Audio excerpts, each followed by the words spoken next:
Well, hi, everybody. This is DearMamaSal, and welcome yet again. And for those of you who are new to the broadcast, big welcome to you. If you happen to be watching for the first time, let me explain how we do the broadcast because that's important. If you're We normally start the broadcast with some news and updates on different people, and then we get into the main topic. And if you're watching on the replay, it will say from 00 to this time, news, views, and updates, and then from whatever that time is onwards, the topic, and I will put the name of the topic. And today's topic is I've Got to Be Me. And funny enough, it is a song from my youth. Um, I really remember hearing this song and it having a real impact on me. And so, what I thought I'd do is to share the lyrics with you. And it came about for me. Hi there, everybody. It came about because I was listening to, if you can believe it, a television commercial that had it as background, and I'm going, wow, I just remember that song so well.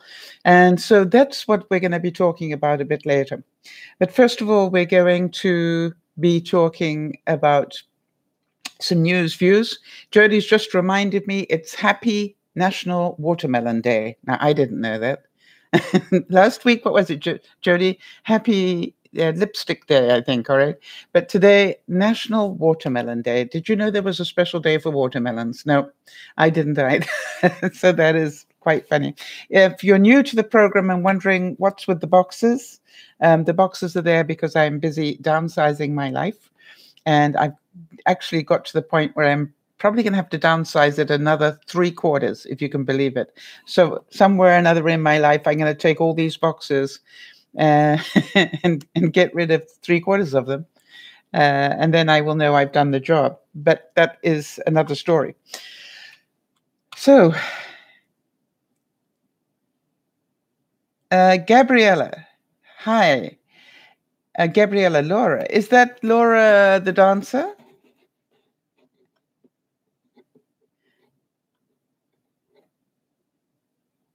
And anyway, good to see you here, Gabriella. I'm pleased that you've come along. Welcome. I don't think I've seen you before, but let me know if I have. I forget quite easily these days. And if there's anything in particular that you want to discuss, Gabriella, just let us know. So first of all, I'm going to do some updates, and let me just get some idea of the people we're going to update on. And of course, wouldn't you know it, I've got the wrong screen in front of me. That's typical. So we'll just try and get the right screen up. I apologize for that.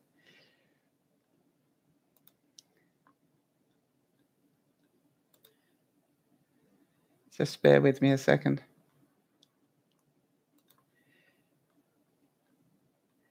All right. We start with just giving some thoughts and prayers on different people. And today, nearly there.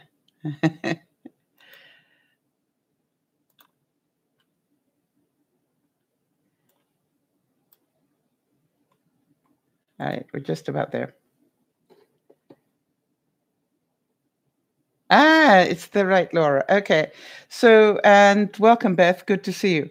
And so today, I just wanted to give an update on some of our viewers because that's what we do.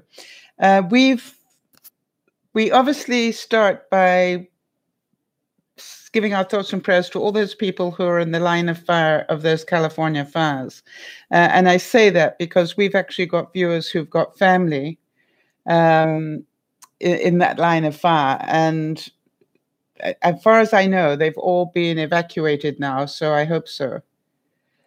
But, if any of you have got family and friends that are being threatened by that fire, what a terrifying thing to have happen. And so let's keep them in our thoughts and prayers. For those of you who know Erin, she continues to, as far as I remember, do better. Definitely her numbers are stabilizing, which is great. It's on the right side. Lauren's sister, I believe, Jodie, is out of hospital now. I can't remember. Yeah, I think she's gone home already. And Lauren's doing well. I'll talk about Lauren a bit later as well. Jodie's being Jodie, which of course is so brave and does so much for everybody and very rarely for herself, but seems to be able to do stuff for everybody else. I did hear from Becca this week. For those of you who know Becca, I actually wrote and checked in to see how she's doing, and she said that she's doing a lot better. No, she didn't say she's doing a lot better. She said she thinks she's okay, and the new medication she thinks is working. So I think that's the correct update. So in terms of that, we also know that we've got a few of our viewers who are struggling at the moment with family members being sick. I'm thinking of Bill and Pat. And also Nana has a family member that's struggling at the moment. So our thoughts and prayers go with them as well. I wanted to give congratulations to Lauren, who is busy doing. She came out of hospital and almost immediately started a course, which I thought was a very interesting thing to do. And she has to get 4 modules of this course done by October. So we're trying to keep her, Jodie and I are trying to keep her on track with that one. And so far, she's nearly finished the first module, which is great, because if she keeps up that pace, she'll get it all finished. But have any of you done a course like that on your own, not in a formal setting, but actually just doing it at home? I'm pretty sure you will know that you start off normally really well, and then not so much afterwards. I think she's doing a great job as well, and we're going to do everything we can to make sure that we keep her on track. All right, so one step at a time. Let me think who else we've got. Oh, I've just realized I haven't heard. We didn't hear back from Debbie. So let's hope that she comes through and gives us an update. Both Charlotte and Lizzie have done 5K races recently. I thought that was an interesting thing. Jodie's being creative again and really felt the benefits of doing that. Did you do anything this week, Jodie?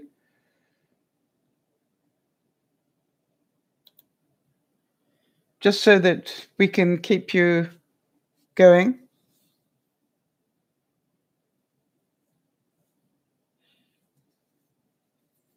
Beth is doing a great job all around.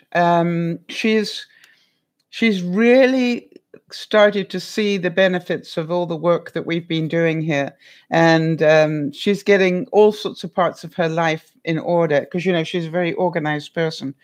And she demonstrated at lunchtime today, at the lunchtime broadcast, just how much she has grown. So there you go, Beth. There's your kudos from me. I'm very impressed. So it's wonderful. For those of you who, hi Nana, I was just talking about you. And Jodie's just updating me saying that she's done a few drawings, refined a few other drawings, but nothing new this week. Doesn't matter. As long as you put a pencil in your hand and did something, it's good for your, to keep you balanced. And that's really important. Why was I talking about you? I was doing updates and talking that our thoughts and prayers go to you in terms of your brother, I think it is. Yeah. So for those of you who are watching the channel and maybe not in the room talking to us, we welcome you, and we always do. And just if ever there is a topic that you'd like me to talk about, even if you don't come into the room and discuss it, just write to me at DearMamaSal@gmail.com and tell me what your story is. And I will be happy, if it's a topic I think that a lot of the viewers will be able to work with, I'll be happy to discuss it. If you want to come in and discuss the subject, that's also fine, no problem at all. I won't mention your name unless you tell me it's okay to. And if you're in the room and I don't know you very well, then what I will do is, if you type something that I think you might not want to be out there in the big wide world, then I'll probably just say I'd like permission to talk about that. The other thing is, if you do talk about anything in the chat, please understand that as soon as I finish the broadcast, within about 5 or 10 minutes of the broadcast going down, I will remove all the chat. And so just know that when the replay happens, it won't have all your typing on it. So that I like to do that because it keeps it a lot more private for people. So that's what we do.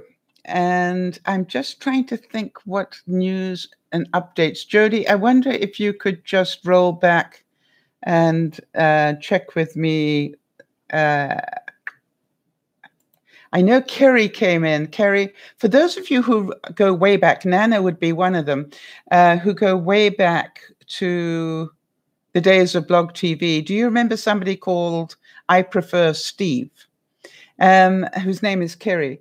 And she came in at lunchtime, so that was nice. And it apparently turned out to be a really fortunate thing because she's just going through some tough times in her life, and she just happened to turn her computer on at the moment that the lunchtime advice thing came up. And talk about, if I don't believe in coincidences.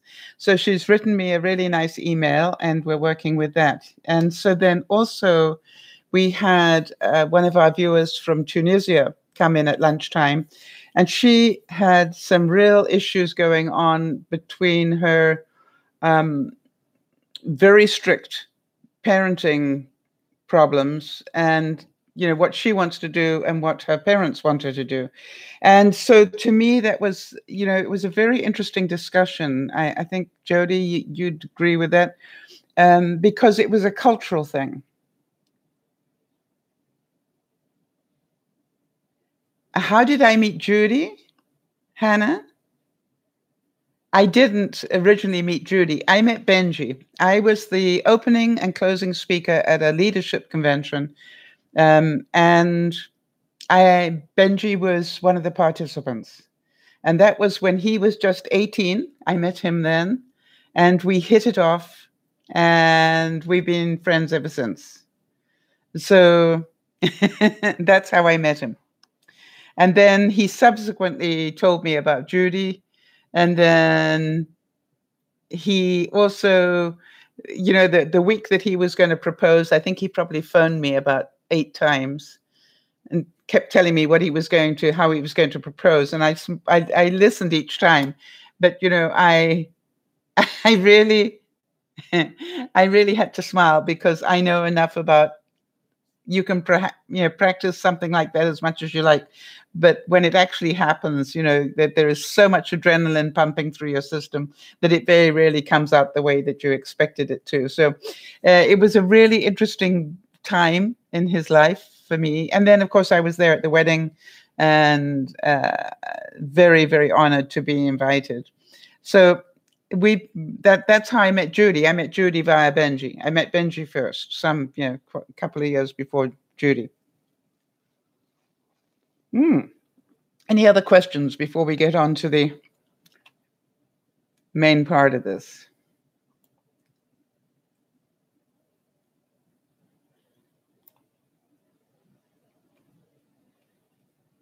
All right. And for those of you who've got a sense of humor, something really funny happened at the lunchtime broadcast. I think I did 3/4 of the broadcast before I found out that my headset was on, but I hadn't plugged it into the computer. Have any of you ever done anything like that? It's like, duh.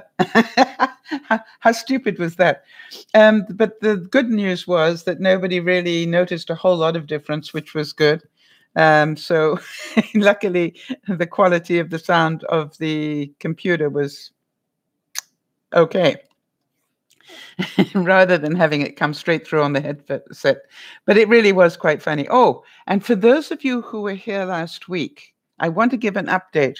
I think it was on the Sunday broadcast last week that we had some people come in, and one person was telling me that these headphones that I wear, which are, they're called Razer, R-A-Z-E-R. These headphones were being recalled because they caused cancer, and they've got plutonium in them and all sorts of things. And I didn't discount it because, something like that is important. And so what I did was when I got off the broadcast, I Googled it to see if I could find anything on Google. And then I got hold of the manufacturers. And that's cute. I really like the little emoji of the headset. But anyway, I got hold of the manufacturers, which I thought was the best and safest thing to do, and asked them, had this headset been recalled for any reason? And they confirmed to me that none of their headsets have been recalled. And then I thought about the comment about the fact, well, it's got, plutonium in it and this, that, and the other. Well, I think I'm right in saying that our cell phones have got really nasty stuff in them. Am I correct in that? Cancer-causing things are in all our cell phones. And, there's not much today that, doesn't have something that causes cancer. And so, from that point of view, I wanted to make sure that these things had never been recalled. And I know some of you would have been concerned. And that's why I wanted to double check so that everybody knew. All right, Jody, I'm going to do a time check for 16:20. And today we're going to talk a little bit about I've got to be me. And I want to tell a little bit of story around it because I think it's important. I can remember back in my 20s hearing the words of this song that I'm going to read to you. And it came out of a musical. Can't remember the name of the musical.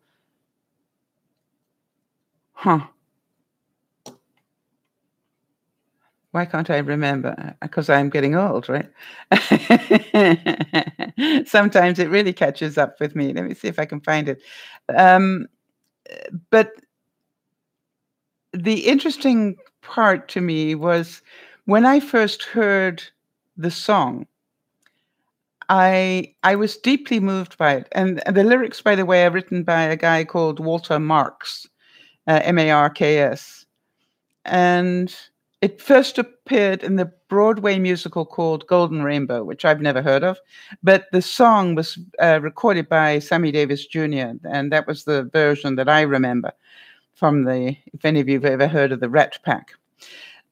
So what I want to do is I actually want to read the words of the song, the lyrics, and then I'm just would be interested to know what those words bring up in you, what comes up for you as you listen to the words. Does that make sense?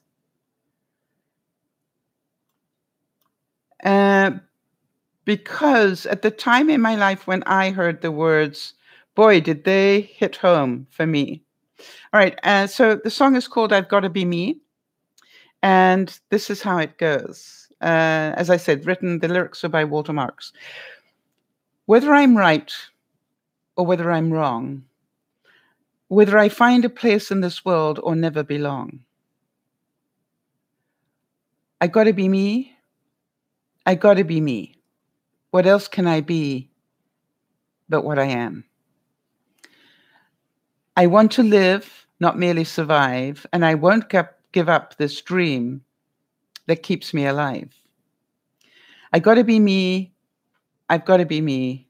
The dream that I see makes me what I am. That faraway prize, a world of success, is waiting for me if I heed the call. I won't settle down and I won't settle for less as long as there's a chance that I can have it all.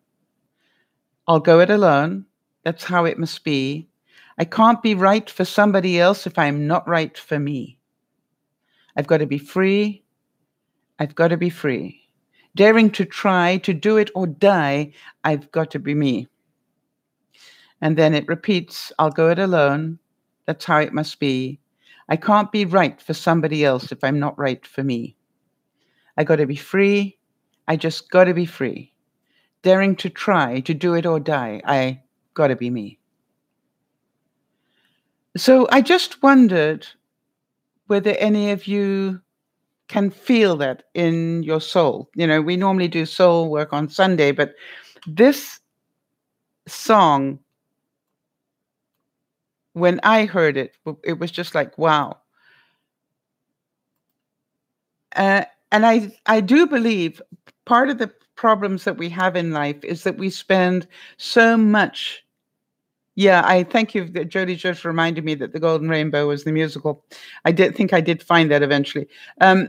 But I find that most people spend an awful lot of their life trying to fit into everybody else's ideal of what they want them to be.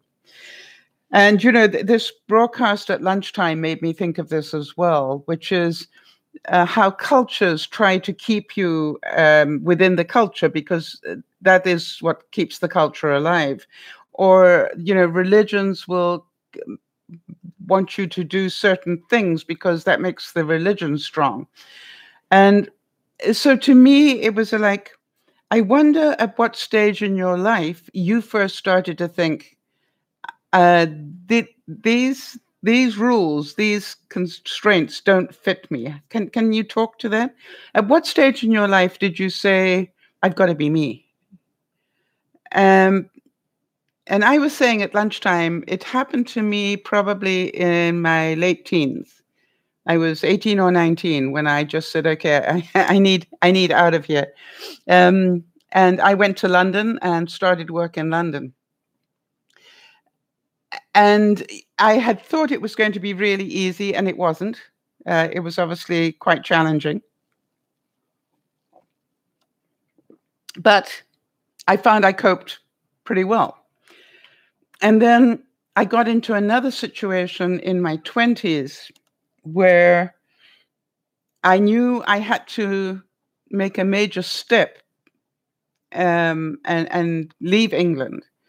Something was happening in my life, and I needed to get away from a problem that was causing me great anguish. And the person I was involved with, wouldn't give me the space. So I decided, okay, the way I've got to do this is I'm going to leave the country. And I went to go and live in Africa. I lived there for 17 years. And again, was it easy? No. But I learned to adjust fairly quickly. And a lot of people, commenting on how could you just get up and leave all your family and friends? And I said, actually, fairly easily. And so Jodie's saying that she didn't feel confident about being herself until she was in her late 30s, early 40s. Yeah. And it's, that's why I'm interested, because I don't know about you, but when I was hearing the story about the mother at lunchtime, I felt sorry for the mother. I don't know if that came through when I was talking about it, but the mother who, the mother who had lived all her life, within those boundaries, and I'm pretty sure didn't particularly want to, but, gave in to the culture. So to me, it's like, it's really interesting to me how we do that. Or until one day, as Beth says, until one day you just go, that's it, enough's enough, I'm out of here. And some of us have done it I did it in a big way. I moved countries. Some of you will know that I also have done it in marriages, not out of choice, but I did do it. And I'm about to do another one of these major moves in my life to start a completely new phase of my life. And I was thinking that, some of you will have gone through this and maybe some of you haven't. And so I wanted to discuss the price of being who you are. Let me word it that way. What is the price of actually going, enough's enough, I'm going to start again? So from your experience, what did you find out? And I'm trying to think, the major impact the first time I did it when I left home was I got to really see my parents in a different way once I was away. When I realized just how much they had paid for, all my clothes, heat, food, drink, you name it. They'd covered the cost for everything just about, and given me an allowance as well. And I thought, wow, I just didn't realize how much all that cost until I left home. So in a way, it was a good thing for me because it made me value their contribution. Not only that, but they paid a great deal of money to send me to really good schools and all sorts of stuff. So it was only when I really left home that I got to fully appreciate that. When I left the country and went to a totally new country, I really appreciated some of the things that I had learned and grown up with in England. But on the other hand, I was surprised that Africa was a lot more civilized than I had thought it would be. Do you know what I mean? I sort of didn't imagine it being as modern as it was where I was, as modern as it was and as developed as it was and groundbreaking. I was in Africa, for example, when they did the first heart transplant in South Africa, which was, amazing to actually go, wow. The first heart transplant happened in South Africa. It didn't happen in New York or Los Angeles or here in Vancouver, where I am. It happened in Africa. And I don't know about you, but that really was a very proud moment. All right, so Jodi's saying, I found that the people in my life didn't like it at all when all of a sudden I had an opinion and wasn't afraid to express it. Oh, yes, that's very scary for people. I was tired of being told what to think and feel and have choices made for me. How many of you relate to that? Yeah, Nana immediately says the same. Yes, I think that is, and you almost have to learn how to do that, Jodi. Am I right? For so many years, you're taught what to think. You're taught what political party you should support. You're told so many things. What are the things in your life that really, when you think back on it, you were molded into something that you didn't really want to be? Can you think of, did your parents try and get you didn't ask your opinions about politics, but forced their opinions on you? And I think we all are inclined to do that. We don't mean to, but to some degree, I think we all do that. How about we were talking a bit at lunchtime about things like manners and culture that, I can remember that, manners in my family were very, very strictly enforced. And they were with Jodi, I would think. And very strictly enforced. And so that gives you a sort of a framework, so that as I got older, I got really frustrated with people who didn't fit into that framework. Jodi, did you find that as well? It's like, that's rude. How can you do that? Well, the reason I realized people could do that is because they hadn't had the same upbringing as I had. And I found that quite difficult to really come to grips with it. Yeah, Beth is saying she had to unlearn who she was. Yes, and you have to find out who you really are, right? Right, and Nana, yes, the same. Nana comes from a Scottish background, and manners for the Scottish were everything, right? This is and for a lot of people, manners were everything.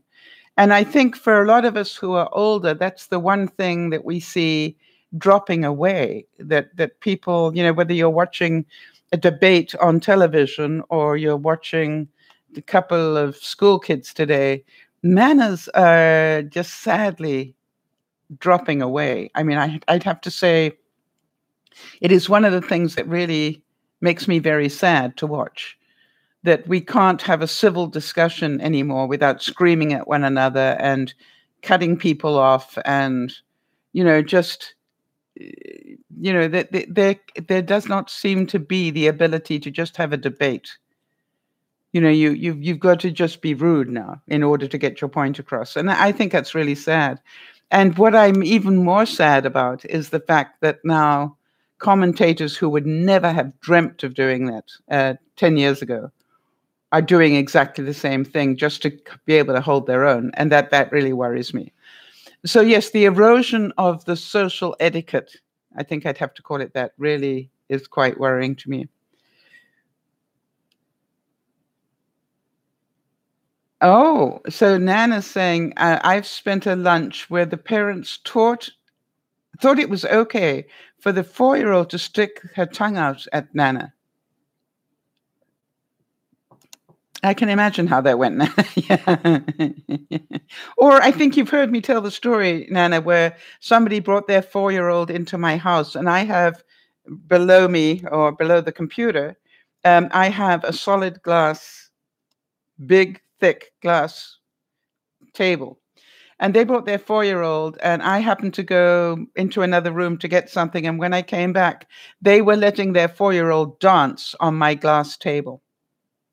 And I don't know about you, but I just about went insane. And I said to her, are you insane? I'm afraid that was my reaction. And she went, what? And I said, you let your 4-year-old dance on a piece of glass? If that glass broke, it would kill her. And she said, oh, it's okay. She's not going to go through there. I said, it may be okay for you, but here's what I need you to do. I need you to take yourself and your daughter out of my house, because you are an accident waiting to happen if you think that is okay. Oh, I want to tell you, you know something? Luckily, it wasn't somebody that I knew very well or wanted to know very well. And I can't remember the reason why she was in my house. There was a good reason for it at the time. But it was just like, for those of you who know me fairly well, I got the look. I said, what I need you to do is take you and your 4-year-old little daughter and leave my house, because I am not insured for you to be stupid.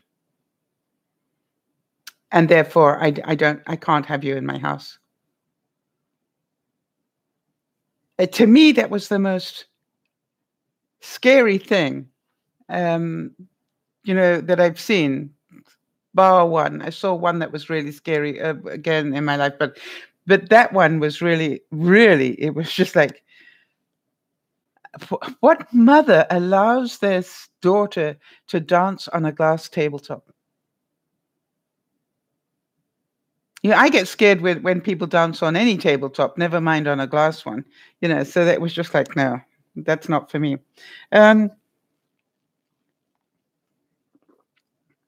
Okay, so Jody's saying she grew up in a split political affiliation household. Oh, that was very interesting. And yes, manners were strictly enforced. I know that. Do you know how I know that, Jody?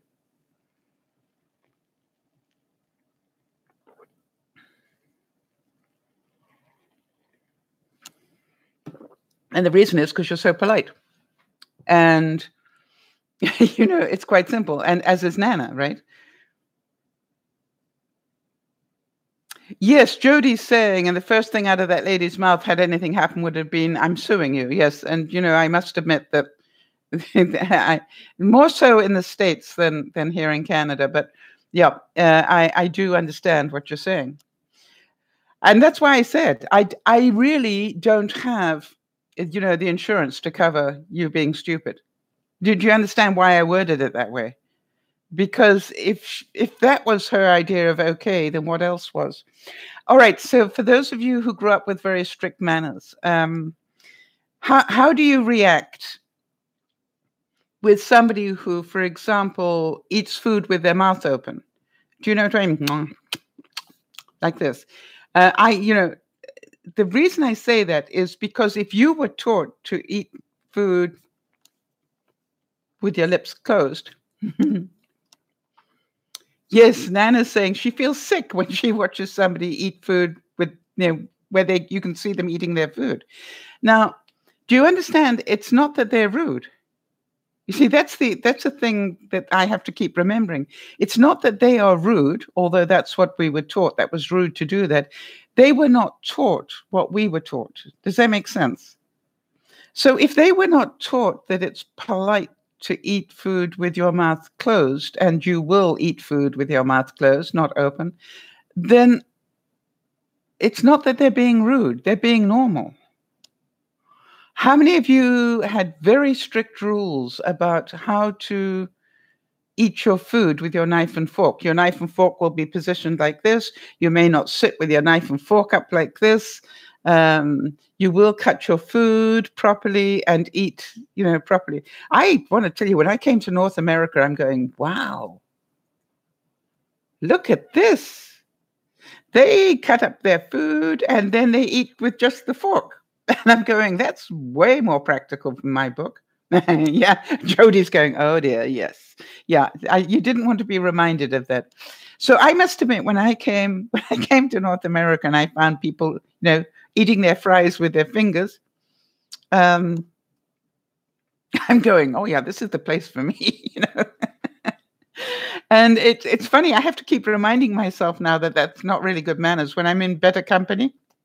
When I say in better company, but if I go to a formal thing, I have to stop myself from actually, if they happen to be fries, actually putting them up. Oh, that's interesting. Nana's rules were different as well because she's a lefty. Yeah, is anybody else a lefty?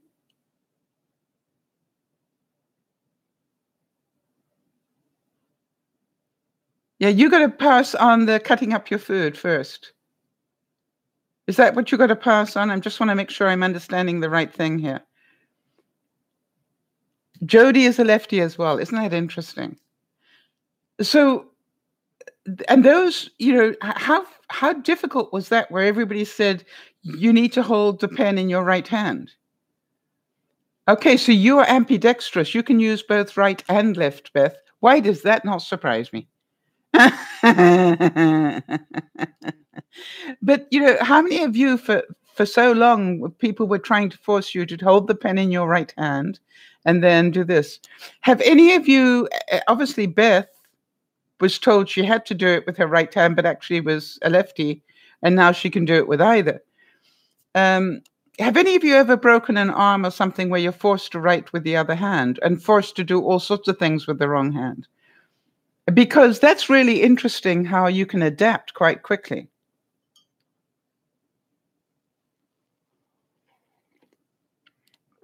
That's really sad. Nana's saying here, my parents had to go to my school and fight for my right to use my left hand.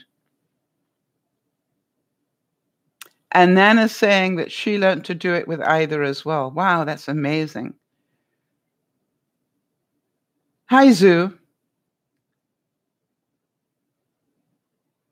Wow, that's a memory for you, right? Zoo's saying, I'm not sure if you're male or female. I'm going to, I don't know why. I'm going to say she until I hear it's wrong.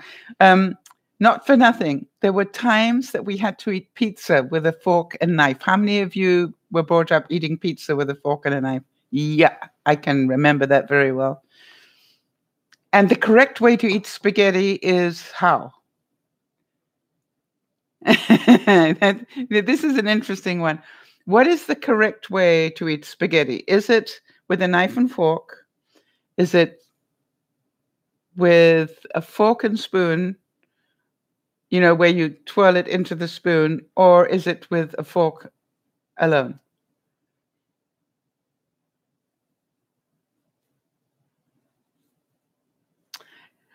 Actually, the correct way to eat spaghetti is just with a fork. I was allowed to use a spoon as a child because that made it easier to twist on a spoon. Yeah, most of us were taught to use the spoon. It's not the correct way. The correct way is just a fork on its own. Just so you know, I think that is correct in saying. I'm certain that somebody will be checking that for me. But yes, the fork and spoon is used in quite a few situations. Nana's saying her husband Rick chops his spaghetti up, and it drives her crazy. How many of you break the spaghetti before you cook it?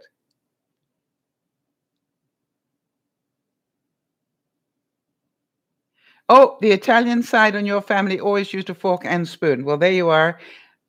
But that doesn't make it right, right? That's just that side of your family, the Italian side of the family did it that way.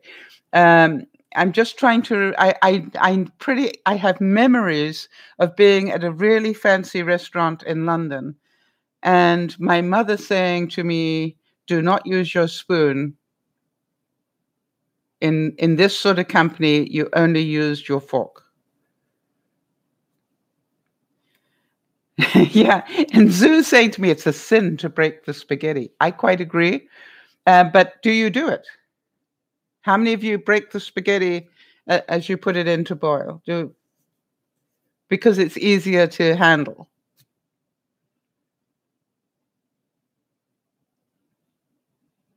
So I think one of the joys about growing up and being adult and being who you are is you get to actually make your own rules.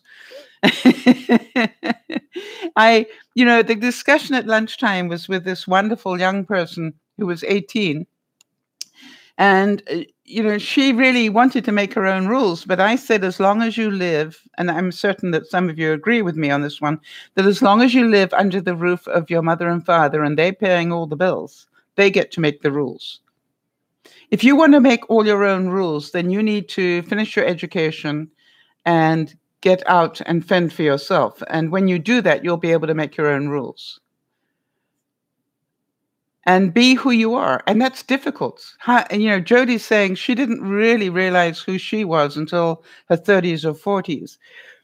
I think some of us spend the rest of our life trying to find out who we are. Thank you, Jodi. Jodi has done the research. Spaghetti, fork only is the correct way. Balance the tips of the tines. The tines are the bits on the fork.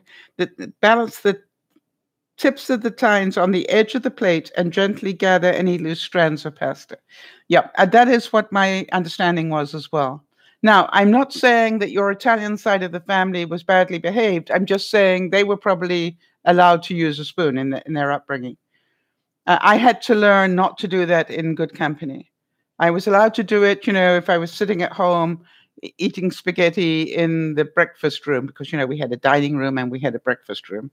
It was that sort of a house, Downton Abbey stuff. So in the breakfast room, I was allowed to eat it with a spoon. But, if we were in the formal dining room, with the carved leather seats and, stuff like, you had different manners. I don't know if that makes sense to any of you, but you can probably imagine it. Or maybe not. So, there's so many things that are ingrained. How about, I can remember when fashion changed for so long. When I grew up, the pearls of a collar, the ends of a collar had to be outside a sweater. If you were wearing a round neck sweater, the lapels needed to be outside. That was the correct way to wear them. And then styles changed, and men were wearing sweaters over their shirts, and the collar didn't come out. And it was driving me insane. Did any of you relate to this? Right? And so it's like, it is, it was just like, how can they do that? Or how about when they change from men's ties being really thin and then being really fat? And, it's like, that looks horrible, but it's fashion now, right? And I'm certain how many of you, probably not many of you, but how many of you remember when we went from having mini skirts, which were really short, all the way down to wearing midi skirts, which were down almost to our knees. And it was like within a 10-year period, we went from one extreme to the other. High school uniforms were Oxford shirts. Yes, okay, but that tells me something about you, Zoo. That means that you were in a culture that had uniforms. All right, so not everybody went to school where they had to wear a uniform. How many of you grew up and went to school where you wore a uniform?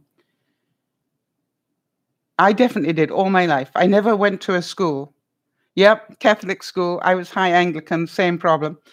Um, so you didn't get to. You know why they did that, Zoo? Do you know their reason for doing that?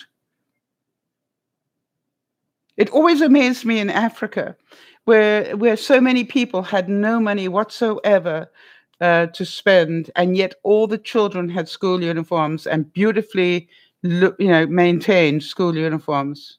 Amazing. Oh, Jodi's going, how about the bowl of soup? The soup spoon must be must be drawn away from you, not towards you. Yes, you. Okay, let me try and do that. Um, okay, so if this is your spoon, you collect the soup like that, and then you're not allowed to slurp it. Right? You have to gently drink it. Almost tip the soup into your mouth. If there was a noise made, it was. Yeah, you tip it away from you to pick up the soup, and then you tip it towards you to drink it. Depends on the soup? Really?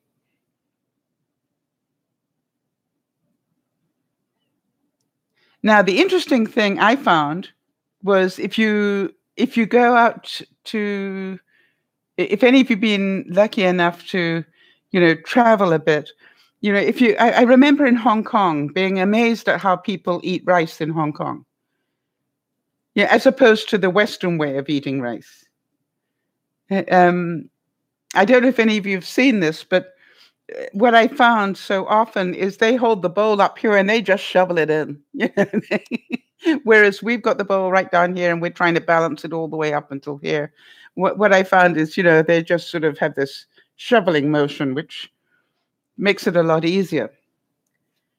Yeah, Jody was saying if she was caught tipping the soup spoon, scooping it up towards her, there was big trouble. Yeah, that's so. But now I've got to ask you, how many of you were allowed to dunk your bread into the gravy, for example?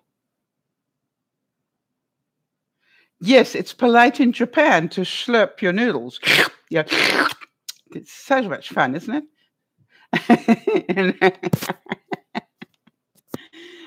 Yeah, it's good manners. It's good manners in North Africa, although I didn't know it until I got there. It's good manners in North Africa to burp after a meal. This is like, really? And if I burped after a meal in my house, I would have been eating in the kitchen for a month. It was just like, and so you sit down to a meal in North Africa, and after a meal, everybody's having a good burp. Oh, the Amish like to burp as well. Really? I didn't know that. So I've learned something today. Thank you so much. You don't remember bread and gravy because you grew up in a Scottish household and it was Yorkshire pudding and gravy. Yes. So, but Yorkshire pudding, did you use the Yorkshire pudding to dunk in the gravy, or did the gravy go into or onto the Yorkshire pudding and then you cut it up and ate it? Which way around? I can remember the greatest naughty thing we did at home, and that I can remember getting away with, was actually being allowed to dunk our bread in the gravy at the end of the meal. If there's anything left on the plate, we could take a piece of bread and mop it up. I remember it was so naughty.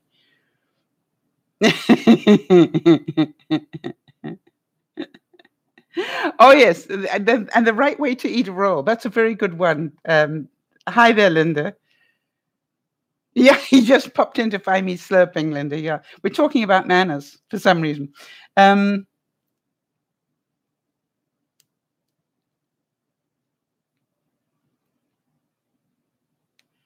going up to Scotland. Wow. Well, you have a safe trip, honey. And you're saying that gravy was only allowed to go on top of the potatoes and the meat. You couldn't put it over the vegetables as well. Interesting. Now, what was I going to tell you about there? Hang on, I had thought about something that was very. What was it? I was going to. Maybe I'll remember. Anyway, so the whole thing about. For all of you that were taught all these things, what is it like when you sit down with somebody who wasn't given all those rules?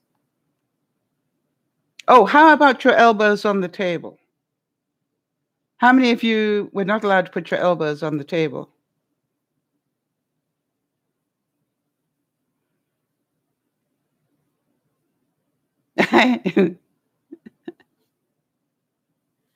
Oh, buttering the bread. Thank you, Jody, for your memory. Yeah, never allowed to put your elbows on the table. That's right, boy. All right, so here's the thing. I remember having this discussion with Benji once, because Benji asked me, Sal, what is the right way to eat a roll during a meal? And I guess I must have had rolls on the table, and the way I was eating it was very different from the way that he was taught. And I said, well, I think it's a cultural thing. But in my household, you were never, ever allowed to cut the roll or the bun, to cut it with a knife. How many of you were taught never do that? You break bread. You do not cut it. That's the first thing. So I always find it interesting watching who actually cuts their bread and who you sort of stick your thumbs in and then tear it apart, right? That's you break bread. That's obviously, yeah, it's a long tradition. Oh, you're going to get lucky. I'm sorry. I just realized what you're doing. Thank you, Jody, for reminding me. Yeah, all the best. Have a safe trip. And we want pictures.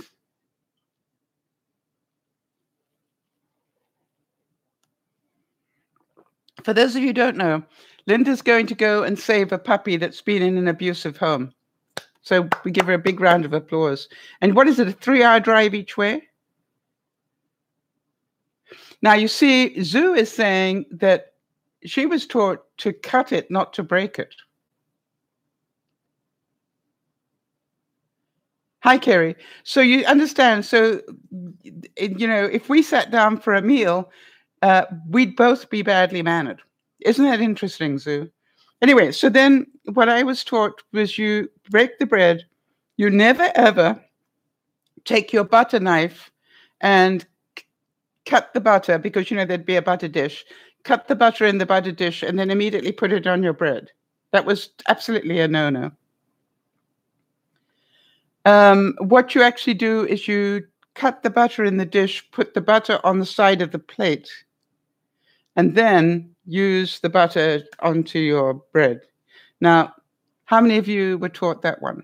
Linda's saying that trip is 4 hours each way. Wow. Yes, it's a separate knife. Absolutely. There was a butter knife. Oh, permission to leave the table when you're done. Yes, absolutely. You never ever just left the table. Boy, how many of you can imagine what would have happened in your day if you'd had a cell phone at the table? Yes, there was a separate knife. You had the eating knife, the cutting knife, and you had the butter knife.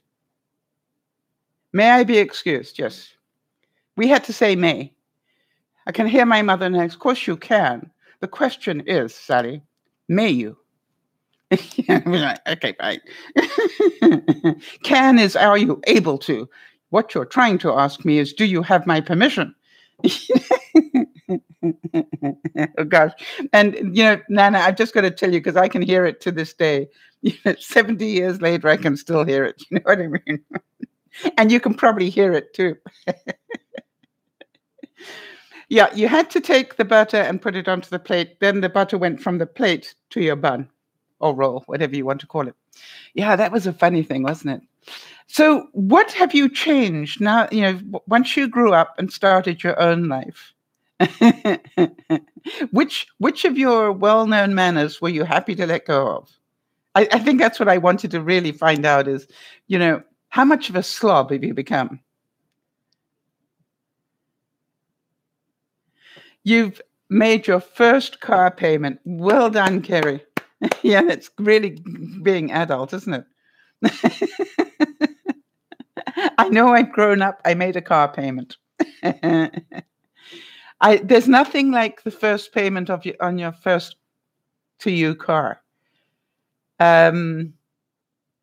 So we wish you very well, and I've got to give you a bit of advice here, Kerry, from my own experience. Um, is this car, from the looks of it, it looks pretty spotless. Is it just my imagination from looking at the picture, or is it a really well-maintained car?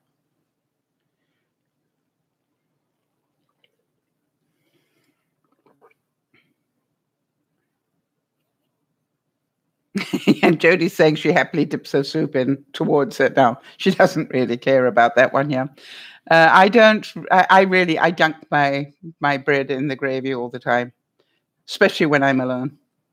Um, and sometimes when I'm not. Yeah, it looked really well maintained. And so here's what I was going to say to you. Um, don't do what I did, which is the very first week of my brand new off the lot, brand new car. I reversed it into another car. Don't do that. I didn't mean to. There was when you look in your rear view mirror and there's a free parking spot behind you. And so I came out into that free parking spot, but in the split second I did that, somebody moved into that parking spot. So I took my brand new car and dinged it against another car in the first week. Ah, Lord. You eat while watching television now. Yes. I eat in bed. And I don't care. Yes, that's very clever. You've split your car payments to do it bi-weekly. Yes, so that you know exactly out of every paycheck, X% goes to the car. Yeah, that's very clever. And what about your insurance? Does X%, do you do that monthly or bi-weekly?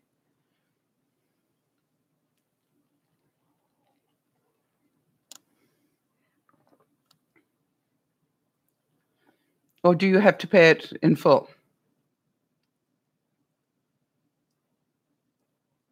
You ate wings in bed.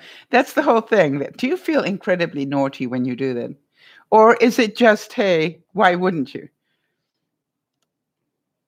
I can remember once being on a December tour. No, we were actually at VidCon once. And do any of you know Stacy from December?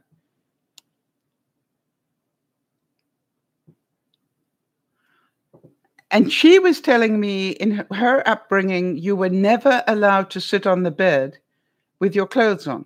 You could only sit on your bed if you were wearing your pajamas. You know Stacy, all right? Okay. So, and I was saying, what? And here I was sitting on my bed with my computer, with my street clothes on, and she was just freaking because in her family, she was never allowed to do that.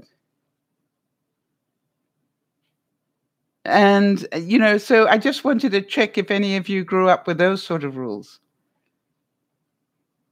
You could only sit in a chair in your bedroom until you were dressed in your nightgown or pajamas or whatever, and then you were allowed to sit on your bed.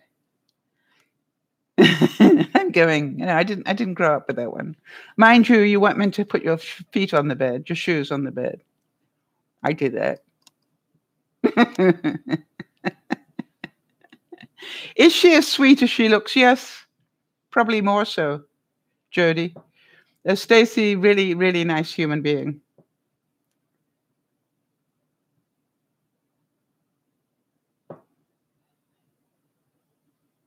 I think what I like a lot about Stacy is that she makes Judy laugh a lot. And that's I think that's always a very nice thing to have a friend that makes you laugh a lot.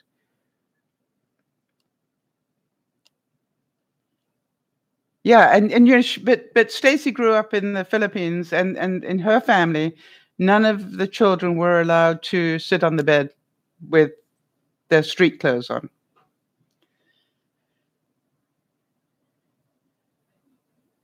Yeah.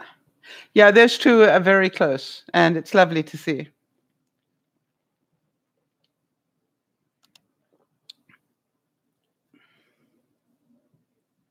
All right, so Beth is saying, I never sit on my bed unless I'm going to bed. I don't like my bed covers messed up. Yeah, and I'm not surprised, Beth. You're a perfectionist. Therefore, it has to stay tidy. Right? But who taught you that it has to be tidy? You see, that's the question. You see, I've got to be me is like, who made that rule for you?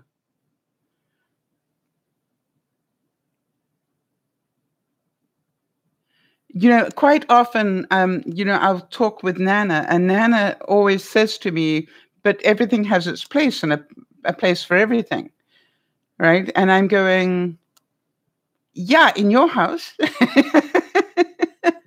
In mine, I'm getting there. I'm a lot better than I was, but, it's like, it's not the same. Yes. So Beth is saying nobody taught her that. She had a depressed mother, and Beth would do everything. So you put that rule on yourself.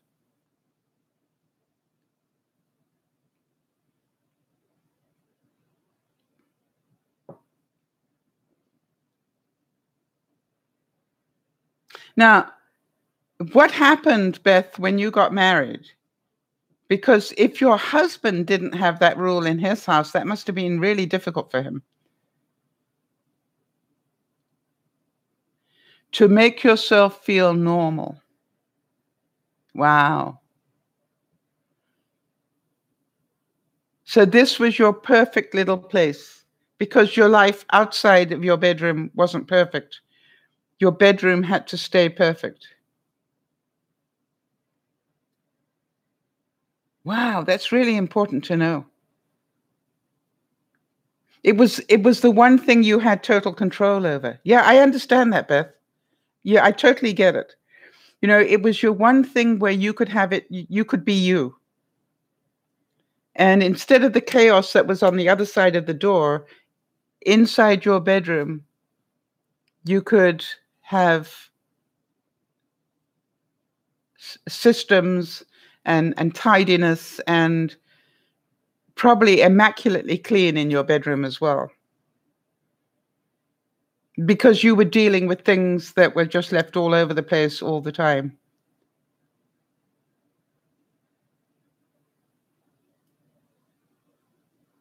Yeah, it makes perfect sense to me. If you, again, I will repeat that book, Beth, Children of the Lie, from Scott Peck. The things that we had to do to survive being children of the lie, where we were in a dysfunctional family.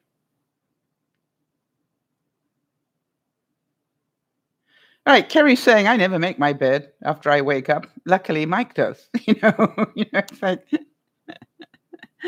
and yet, so many people wouldn't dream of leaving their bedroom without making their bed. And they think if you don't do that, you're really, a slob. And no, I don't make my bed all the time either. Some days I'm really good about it, and other days it's just like, okay. Fridays are not good for me. And by the way, I really made a big mistake. I was busy doing stuff between the two broadcasts, and I thought I really need to have a 1-hour cat nap. Boy, did I not want to wake up again after the 1 hour. It was a real struggle for me to get out of bed and actually get moving and get the broadcast together. So it was a really sort of like, wow, a bit of a rush. Right. So I think I've got to be me. I want to turn this around a little bit. Okay, now listen to what Beth said. She says, when my grandson comes over, he can play anywhere he wants. I even play with him on my bed. So weird. But I don't get any anxiety when he's with me. Yes, it's like my grandson brings the child out in me, where I can actually experience a childhood. That's exactly what it is, Beth. You let him do what you would have liked to have done. And from what I know from watching the things that you say and around him, is that you have no greater pleasure than making him laugh and making him happy.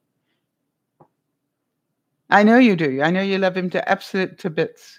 Yep. And I'm sure that when he goes to kindergarten, he's going to learn new rules. Have you warned him about that? They're not going to hug him all the time, or have you started preparing him for the reality of, school's going to be really good fun because da da da da da, but they're going to have their own rules, right? So you.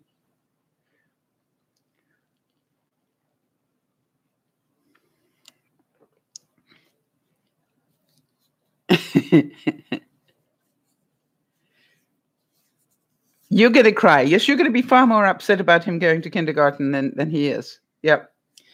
I don't know if you ever heard the story, Beth, but I have some friends of mine who live about 4 hours away, and or more even. And it's so funny because they needed to send their son to college.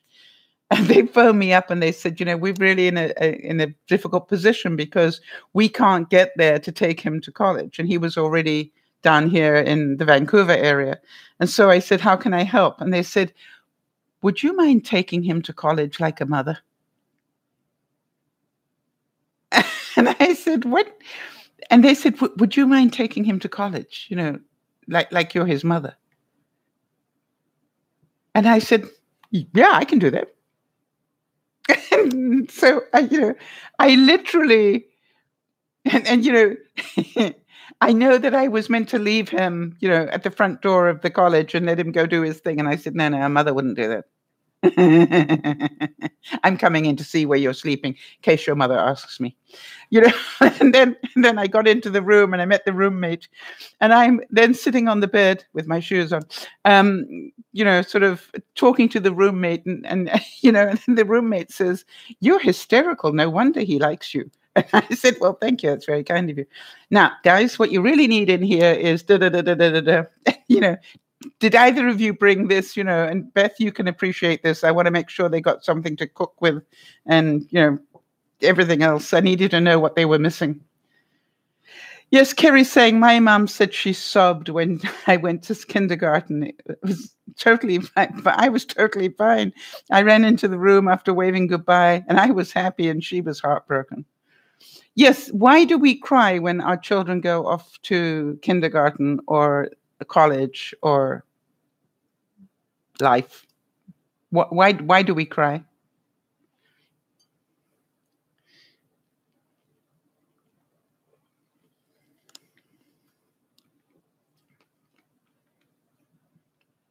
By the way, I did phone up that mother that asked me to be mum to her son.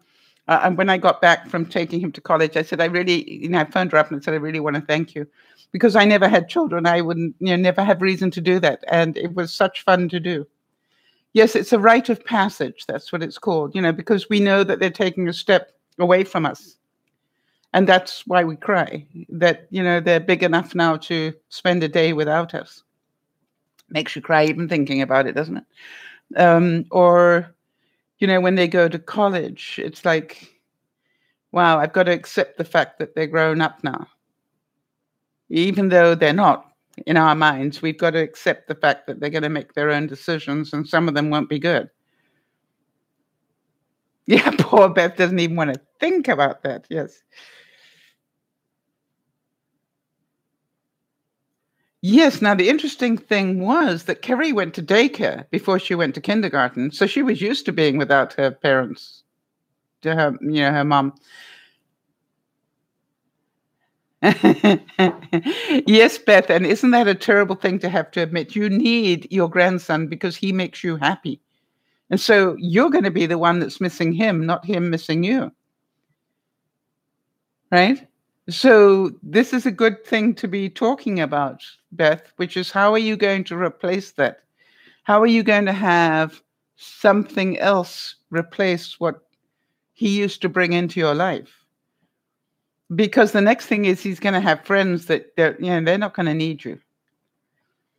That's a horrible feeling, isn't it? And for those of you who have, let your children grow up and leave home, when you realize they don't need you anymore, horrible.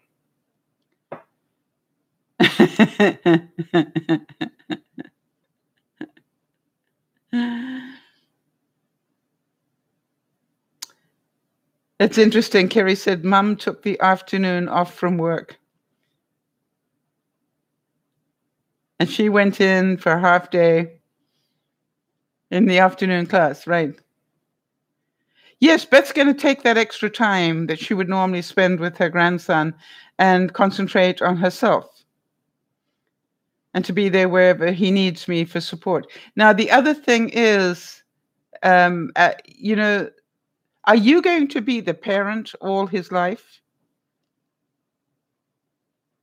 And then Kerry said that, at the end of the afternoon, she picked her up, that her mum picked her up and bought her a happy meal. Was she crying, Kerry? And you had so much to tell her, I'm sure. And we did this, and we did this, and we did this. Yeah, children's ability. And ice cream. Yes, you remember it very well. Yes, Jodie's saying the same thing. I still remember my first day of kindergarten. And now I'm going to, I'm choking back some emotion here because I was in boarding school by the age of 5 or 6. How many of you can imagine that?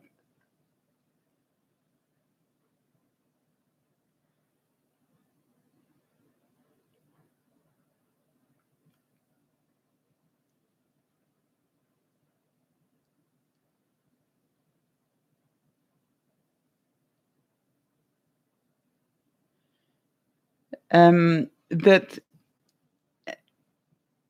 where I was without my parents for 3 to 4 years at a time. No, didn't come home at night. No. I was shipped off to boarding school and you stayed there for 3 or 4 months. Yeah, Beth, funny enough, I loved it too. That's interesting that you should say that. I loved it. But I also know that I paid the price for it as well, in some ways.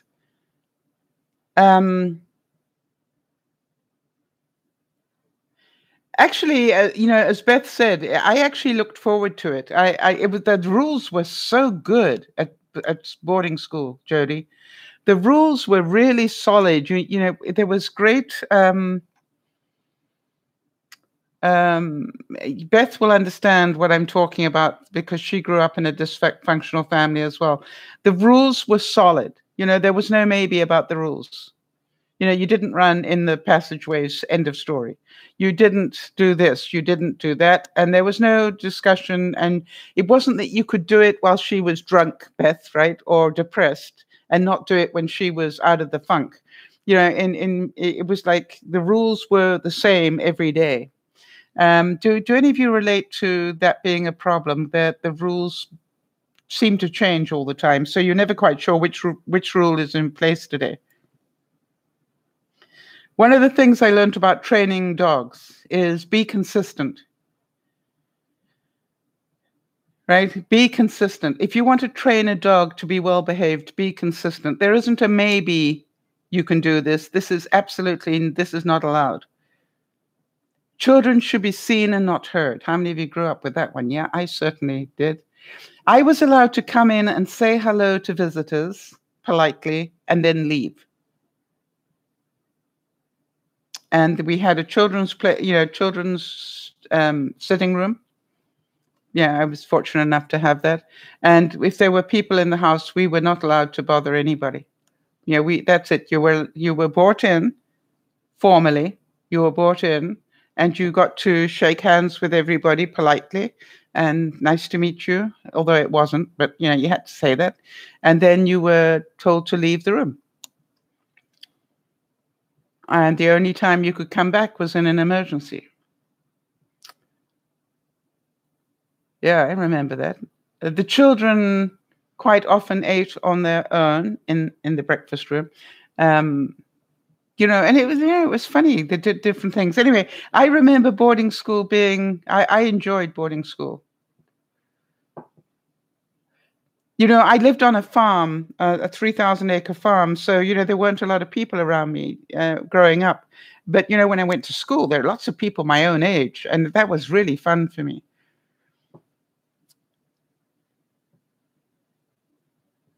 So, yeah, the way we grew up, affects us in so many ways for the rest of our life, I believe. Now, Nana, if you grew up that children should be seen and not heard, what did you teach? Oh, Nana, we need to ask you two questions. Jody, let me think here, is it Brian, your son?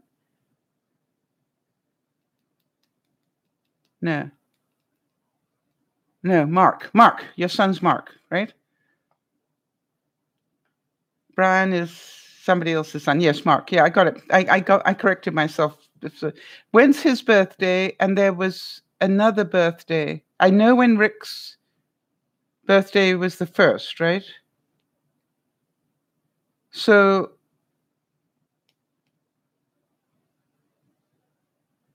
Ali's, thank you, Jody. Ali's is the 5th. Oh, what's today? The 3rd. Okay, and she spells it with one L. Okay, that's good to know. No, now it's two L's. Oh, Alice is the 26th. Whose birthday is the 5th?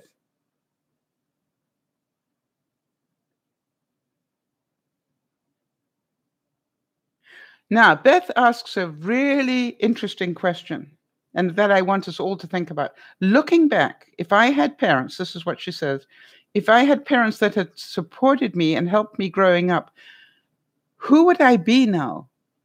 Would I be different? Would I be better or worse? You see, that is something that I'm glad you can ask yourself, right? Because I believe that you've got to be me is about understand the reason you are so unique,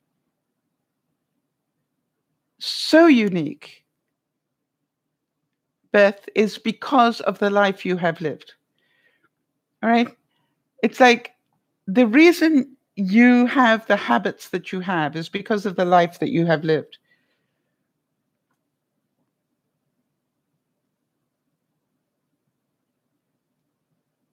All right.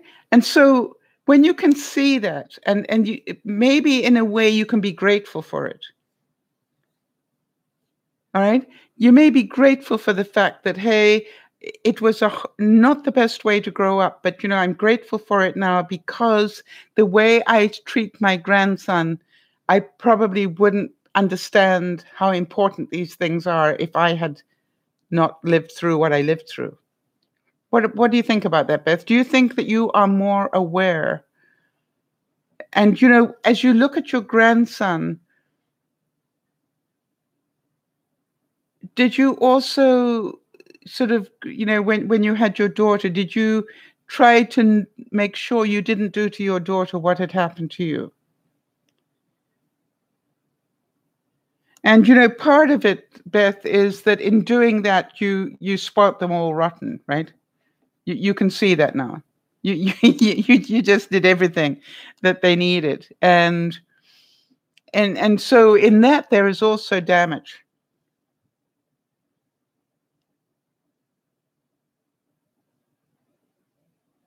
Yes, and I think most people, Beth is saying here, that's why I need him to be that's why I need to be in my grandson's life. I want to help him grow to be a great person and not have such a hard life. Well, I've got news for you, Beth. You can actually do him more damage than you know. All right? Because you will be protecting him in so many ways. So be careful. Yes, Nana. Yes, yes, yes. Listen to what Nana says. Parenting out of guilt is so hard to let go of. Parenting is so hard to let go of. But what I call giving to this child what I didn't have type parenting is very different. You want to give them so much, but if you do, you end up spoiling them completely, and they will not grow up to be healthy. They will grow up believing that everybody's going to do everything for them. Think about that.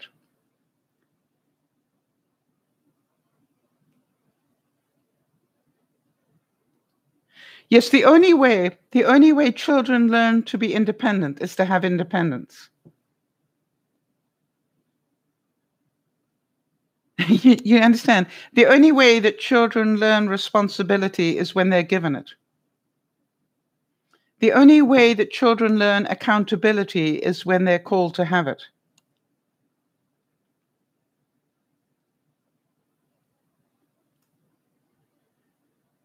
And I always said that when I had dogs, people would always say to me, "Gosh, your dog is so well behaved." And I said, "Yeah, he is, isn't he?" And I love him to bits because of it. But it wasn't because he came to me well behaved.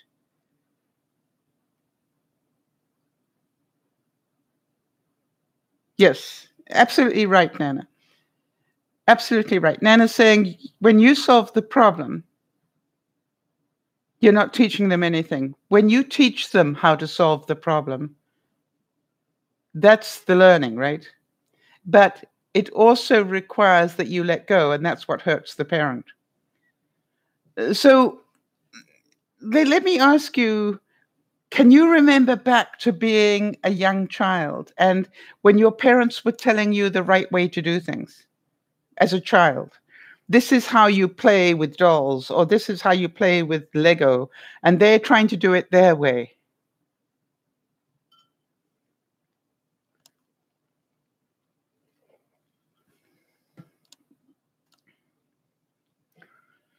Okay, Beth's saying, all I know is my parents never allowed me to do any school activities and didn't want me to do anything other than help hide secrets. Oh gosh, Beth, yeah. And I don't want his life for him to go through that. I totally understand that. Yes, Nana's saying I never had that much attention, right? So you learned to be independent very quickly, Nana. If you didn't have a lot of attention, you learned to entertain yourself. You didn't expect adults to entertain you. Nobody taught me how to play. No.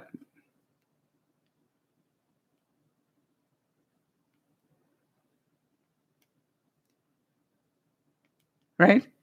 No, nobody taught you how to play. You taught yourself. And in that there is a lot of learning. And what I have to say is that and Beth, I say this with all the love in the world, right? That we can do as much damage overcompensating for what we didn't have. All right? We can do as much damage to the child as the damage that was done through lack of proper parenting. So just be aware of that.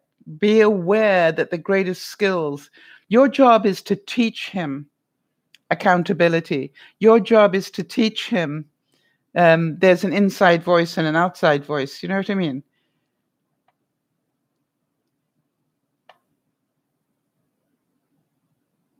Listen to this. Beth says, I played by myself with my stuffed animals.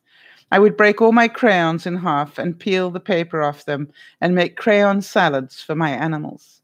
And you were happy doing that, Beth. You've got to think about that. You learned a lot in doing that. You learned to share with your stuffed animals. You didn't have friends. Your friends were your stuffed animals.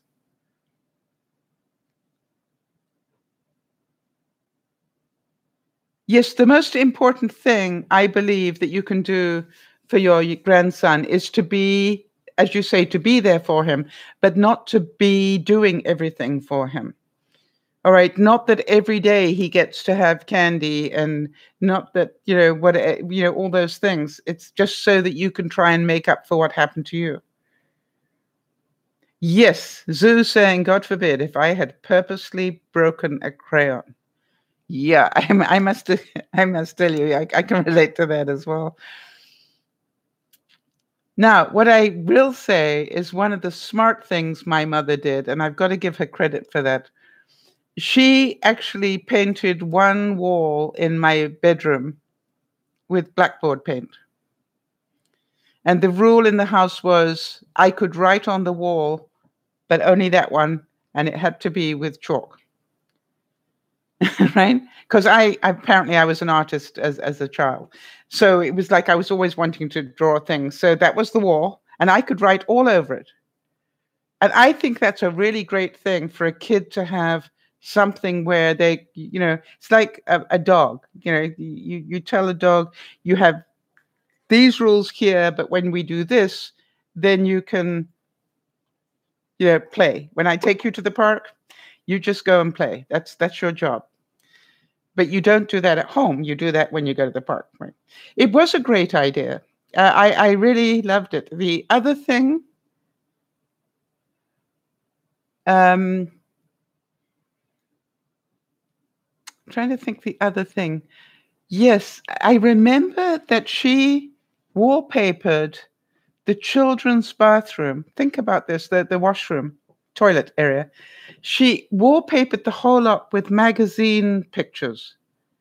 Right? She took magazines and literally just pulled pictures out and then did Mod Podge all over the walls of the um, children's bathroom.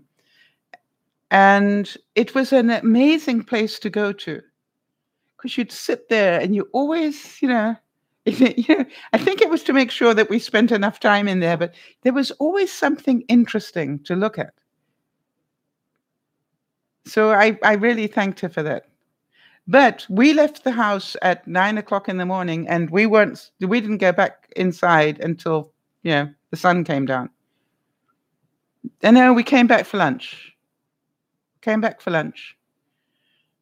But we weren't inside.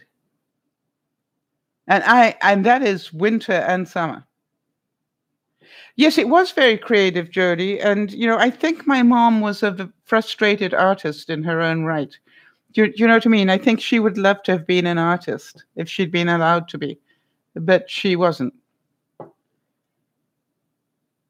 But I really think that having in a kid's room, if I'd had children, I would have painted the bottom half of their walls as chalkboards, but I wouldn't have used black. I would have, used all the nice colors you can have today for a chalkboard.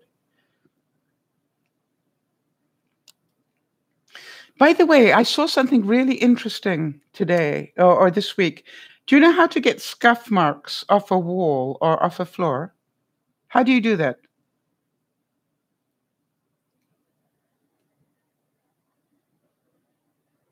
Excuse me. An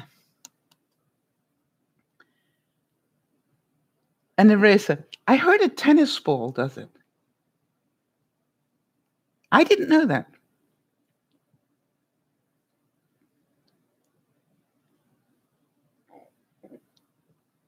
So if any of you want to try that one, it's certainly a lot cheaper than a Mr. Clean eraser. Just have a couple of, have a tennis ball and just do that. By the way, tennis balls work really well in the dryer as well. Hi, Sakura. Good to see you. We're talking about manners today. It wasn't where I thought we were going to go, but that's what we ended up talking about, and bringing up children, just so that you know. So I've got to be me. You can get magic erasers at the dollar store now. Wow, that's awesome. Yeah. So if you had to describe to somebody who you are, I think I've told you that one of the things that really fascinates me is to listen to my friend describe who I am to other people. And you remember I was out with this person the week or so ago, and she said, "You are really intense." And I'm going, "What?" And, I literally all the time now I'm going to people, I'm going, "Do you find me intense?" Hi, Aaron. And, because it's like nobody has ever told me that I'm intense. And then they all burst out laughing and going, "I would never have used that word about you." No. Passionate, yes. Very passionate about things. When I'm me, if I got to be me, the real me is a kid. You know that. A lot of you know that. That if I'm happy, really happy, that I'm quite childish, and I am easily amused by things, and I'm not worried about doing them the right way, and I enjoy every moment of things. How many of you know what I'm talking about? And, I realize the times that I'm unhappy are the times when I'm trying to fit somebody else's picture of me, right? So that's what I wanted to ask you is how many of you can see that when you're being you're when you're true to who you are, you're actually quite happy. And maybe being who you are does get out of bed and doesn't make it. Yes, you've seen me with Juliana, for example, right? Um, and the girls. Yes, it's really funny. I used to scare the living daylights, and I haven't seen them in, I would think, nearly a year. That breaks my heart, but I don't think I have seen them for nearly a year, maybe a year now. Scary, but yeah, Erin, that's what I was saying. That I know that you are doing better. Yeah, and you know something, though, Zoo? I think it's rude to invite yourself to somebody's house. You know, we're going to talk manners. I must tell you, in all fairness, I have dropped a couple of hints that it's been a while, but I still haven't got an invitation. So I don't know why that is.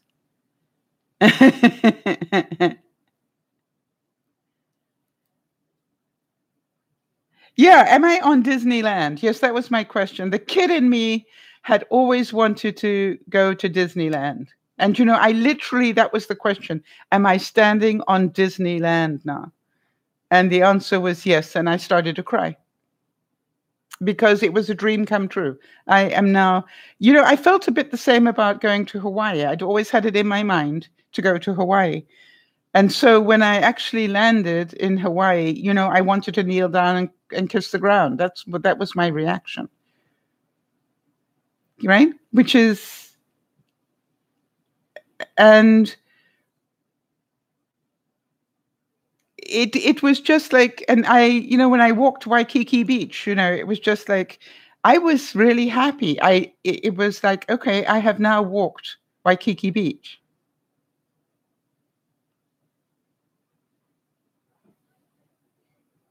Well, you know something, Jody, that I think we've all got things on our bucket list that we have had there for a long time. Funny enough, everybody in the world got to go to Hawaii, early on, except me. I didn't get to go to Hawaii until I, was close to 70. So you understand that had been on my bucket list for a long time. I always wanted to go. And what surprised me was how great the weather was. Wasn't too hot, wasn't too cold. It was just great weather. I thought it was going to be much hotter than that and uncomfortable, but it was just beautiful weather. You could walk around all day in that weather.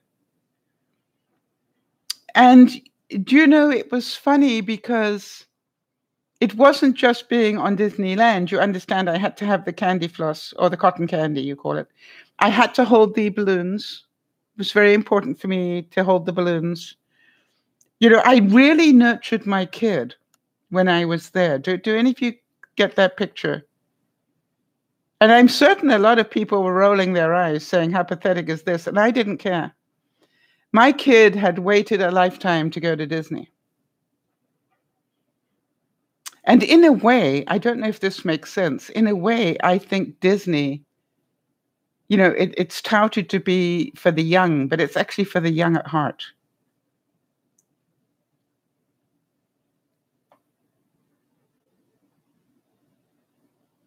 You know what I mean? Yeah, and I didn't want to, I did go on some of the scary rides because the other adults around me wanted me to do that. I was really happy sitting in a teacup, you know what I mean, and doing the things that kids wanted to do because that was sort of where my mind was at. You've never been to Disney? Go, Zoo. Go. Go and enjoy every moment of it. It's really difficult to leave it because, and the other thing is, wear really good shoes and stay for the night show. The night show, to my mind, was epic. I didn't expect it to be that good. It really was, and the fireworks. It's just like there is something for every part of your being in there. It's very creative. It's very playful. Yeah. And I really have to say that, well, Erin went. Erin, you went at what age, Erin? You went in recently, right? But had you been before? I think you'd been before. Is Erin still in the room? Because, it's really important to nurture that part of you. Yeah, she is still here. So I cannot tell you how important it is to play.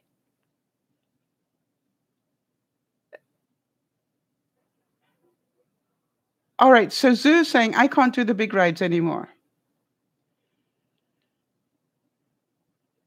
Wow, that is a big word. Syringomyelia. What on earth is that? Tell me what that is.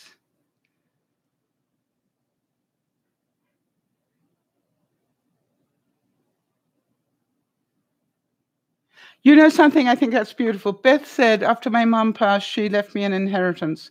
I feel bad, but I went to Walt Disney World. I imagine my mom was looking down and seeing me happy. Isn't that beautiful? Now, Erin's saying she's gone to Disney every year, pretty much. See, that's so important. There's a reason why they call it the happiest place in the world, right? On earth. She has a cyst in the middle of her spinal cord. Wow. So I can understand why some of those rides would be impossible for you. I want to tell you that I felt some of those rides were dangerous on my back, and I've got a fairly healthy back. You are a specimen, Zoo. You're so rare, you're a specimen. Why does that amuse me? That's what I call really, actually, it's a very rare disease. It's rare enough that I'm being studied. You see, now Jodi's going, she's so sorry. And I'm going, that's fascinating. Now, you see, isn't it amazing how we react to that?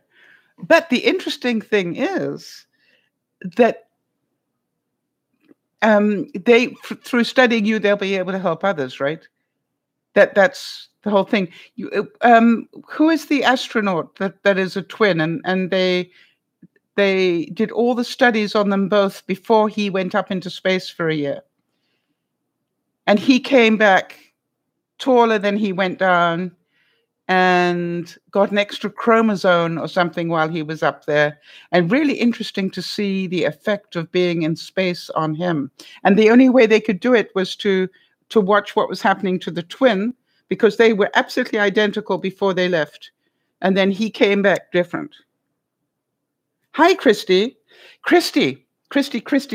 I am so glad you're here. I've had the car fire map on my computer every day. Did all your family get out safely?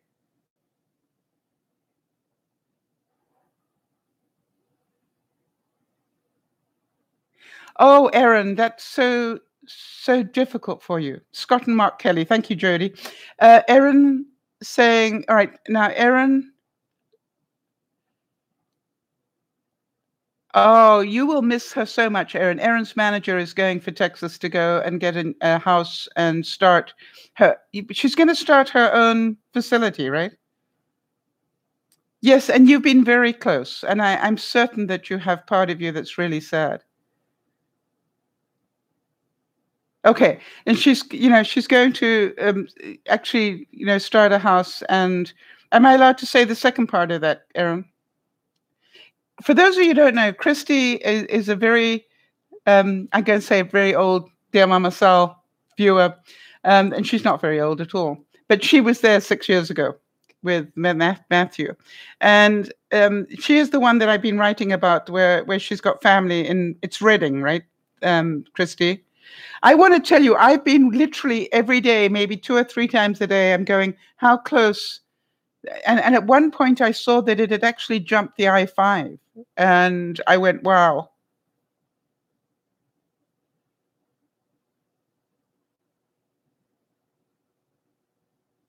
Yep.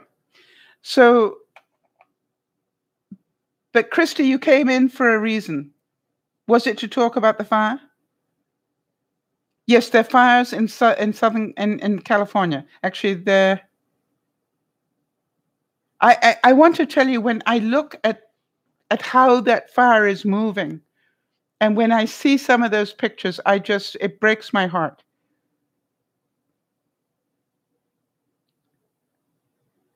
And I was watching a picture today of one guy who's got 2 big tanker trucks on his property, and he's not going to leave. And there must be a river near there, because he said, if it comes, he can see it, and it's on the horizon for him. And he said if it blows his way, he's going to jump in the river and let it blow over him. And I'm going, oh, I hope he's safe. But he doesn't want to lose his house. He's got his tanker trucks of water.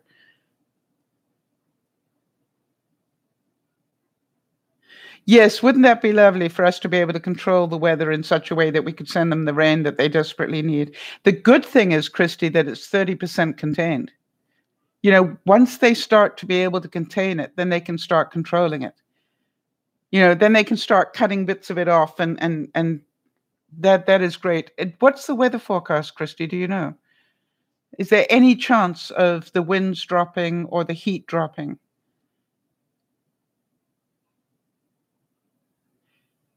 I really thank you for coming in to tell us, because to us, I know it sounds strange, but to me, it's like that's extended family. I have no idea who your family members are that were in Reading, but all I know is that I felt it at a very steep level, as you probably know. Enough that and that's why I say to you that I literally, I wish I could turn the camera around and show you, but I literally have it on one of my tabs on my computer that stays up all day long, and I probably check in about 3 or 4 times a day to see how's it going now. It's still in the high, not the high hundreds, but the low hundreds, right? High hundreds would be 195 degrees. That would be high hundreds. So it's in the lower hundreds, right? And very windy. And you're in Sacramento area, aren't you?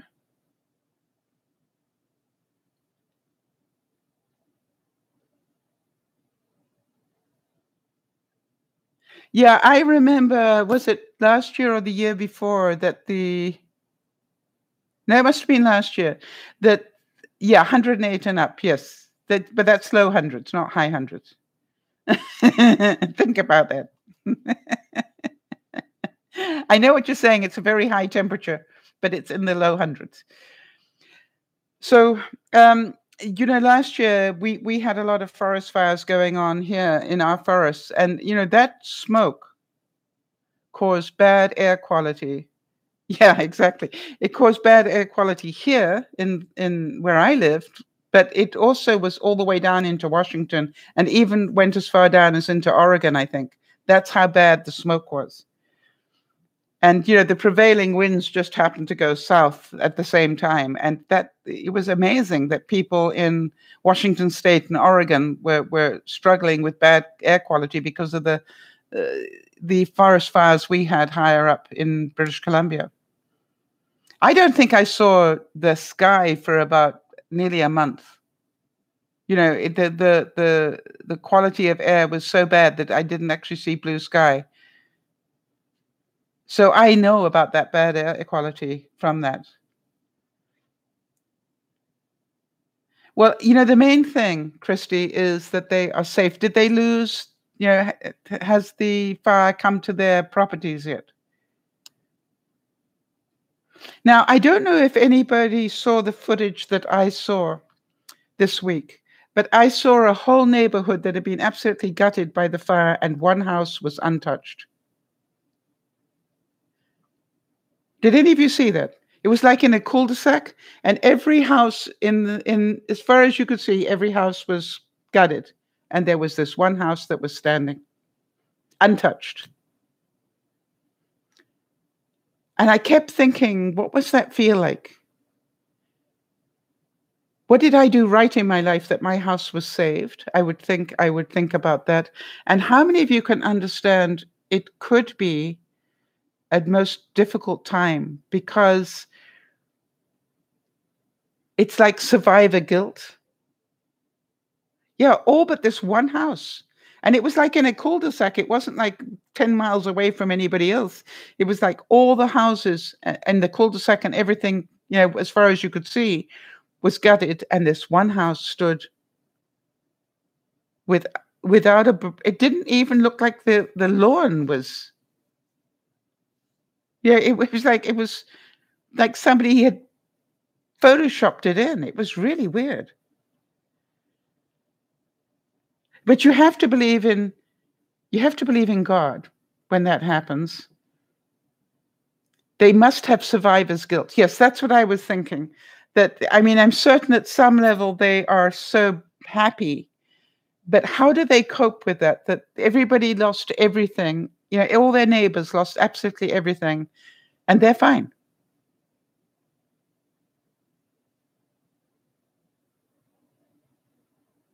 How do you cope with it? And did you hear about that plane crash this week in Mexico?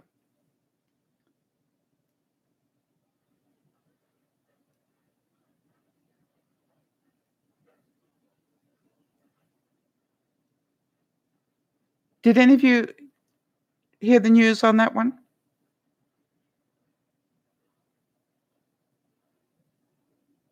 I don't know how many passengers there were on board. I've got a feeling it was 100 and something. But a plane crashed in Mexico with 100 and something people on board, and every single person got out alive.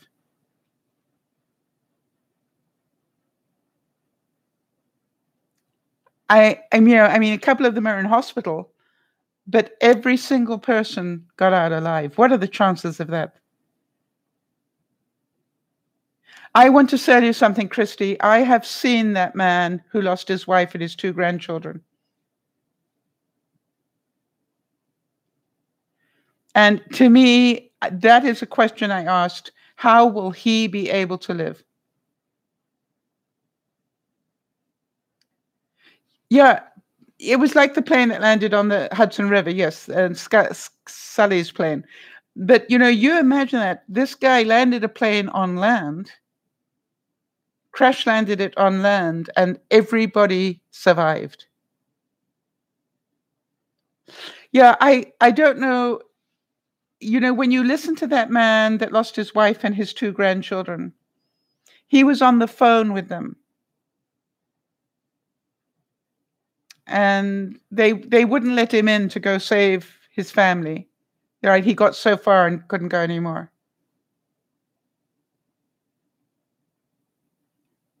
It was a Mexican airline, I think. Anyway, this guy was on the phone with his grandchildren up until the moment they died, or up until the moment that the fire melted the lines. It was it was, I keep thinking he's probably still in shock, which is why he can talk about it. But you imagine that he's saying goodbye to, literally, his wife is saying, "I love you," and he's saying, "I love you too, honey.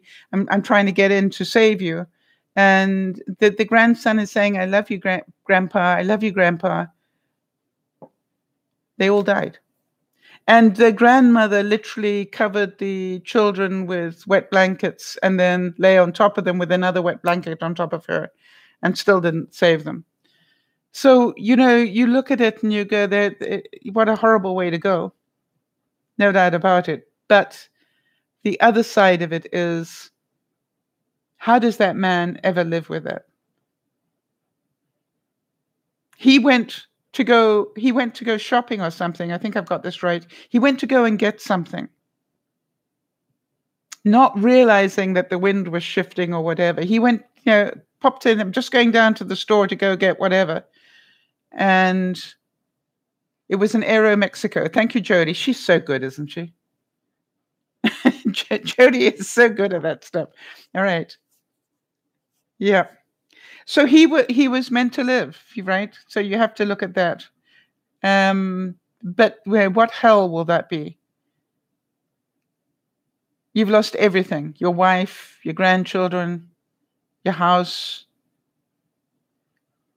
There's no way that guy can ever be sane again. Yeah, Christy says, I had to wake up Sophia and hold her after they played the interview on the news. He'll have guilt forever. Yes, I quite agree, Christy. And that's what I asked myself. At the moment, I'm grateful that he's still in shock. Because when he gets out of shock, it's going to be worse. And I don't want this to be a downer on the broadcast, but I think we have to be grateful. We have to be grateful that whatever's going on in our lives, that we weren't in the line of that fire, or that we weren't on the telephone with our wife and children listening to them die. And I am only grateful for the fact that the fire must have burnt out the telephone line, and there was, before it actually hit them. It was at the door. They literally were saying that it's at the door. All right. So, I mean, just too difficult to imagine. So let us be grateful for what we have. Maybe we got some pain going on. Maybe we're uncomfortable. Maybe, my joints are not doing as well as they used to, but I'm very grateful. So blessed to have our family and our friends, right? And that they are safe. Absolutely. And, Christy, as I said, I know that we don't get to talk very often, but you have to know, and I don't know why it was, but I felt that connection very seriously when you told me about that. I could feel it at my soul, and it was like I had family in the line of fire, and I was trying to imagine what it must be like for you, and especially when you told me that most of them are out, and then I'm going, what about the one that hasn't been evacuated yet? And then I started to look on the map there, Christy, and see, where they had places they had, people shelters, but then I was so pleased to see they had large animal shelters as well. So places you could take your horses to and hopefully have them safe, or your cattle or whatever. Because, that is the other thing. It's not just a loss of human life. Think of all the animals and all the bugs that got killed, and all the vegetation and everything that has been ripped off the face of the earth through this fire. And what will it do to that city of Reading? How long will it take for them, how long will it take for them to rebuild? And I was thinking how many people bought those properties saying, oh, isn't this beautiful? It's in the forest and and not really thinking about the fact that, if ever a wildfire came down, very difficult. I got some friends of mine who've got property in a forest, and I look at it every time and I think about that. How would you get out of here in a hurry if you had to? And it's not easy, because normally it's a very difficult drive to get to those properties as well. So anyway, Be grateful for what you have and be who you are. You got to be you.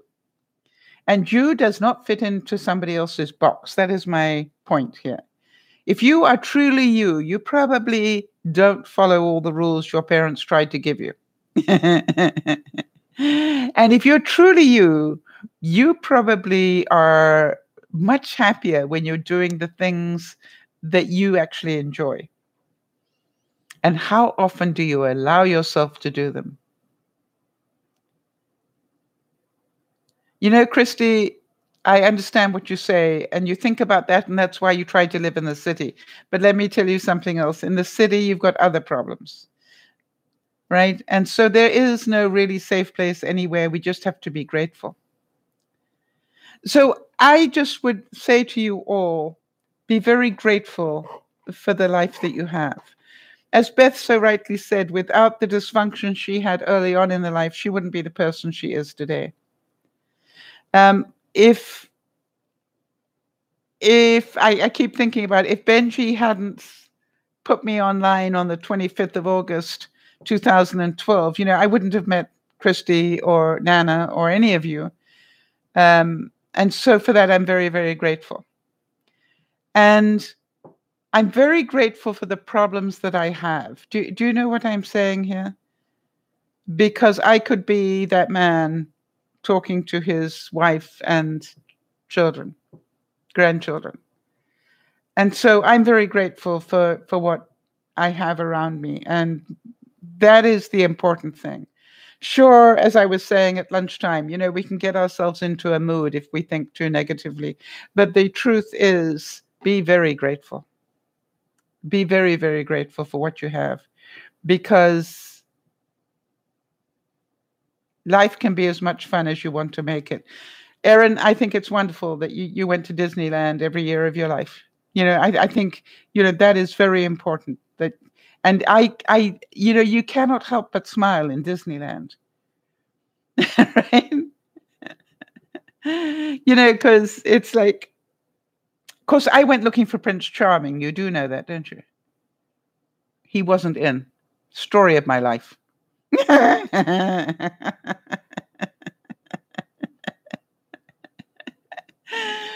It's just like, okay, fine. This is where I find Prince Charming. I've been waiting for him all my life. Where is he? No, he's not here today. Oh, that's typical, How many of you can see me? Really? He's not here today? I waited a lifetime to meet him. And I didn't get to play princess or anything.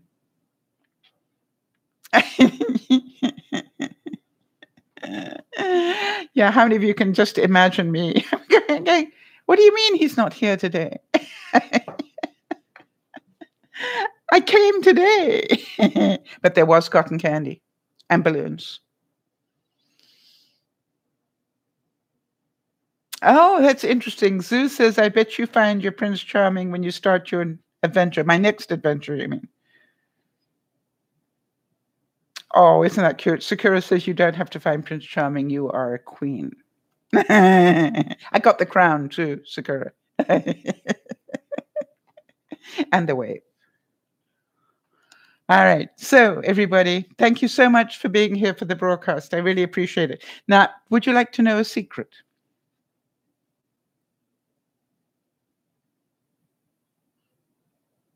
It's a very important secret. The kid in me needs to tell you a secret. Are you ready?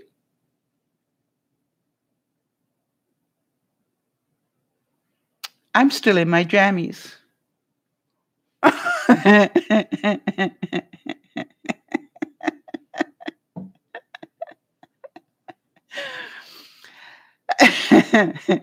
I got dressed from the waist up today. Yes, I know. You see, it's my life and in my house, and I play by my rules. Oh, good for you, Christy. You see? And that's what living is about.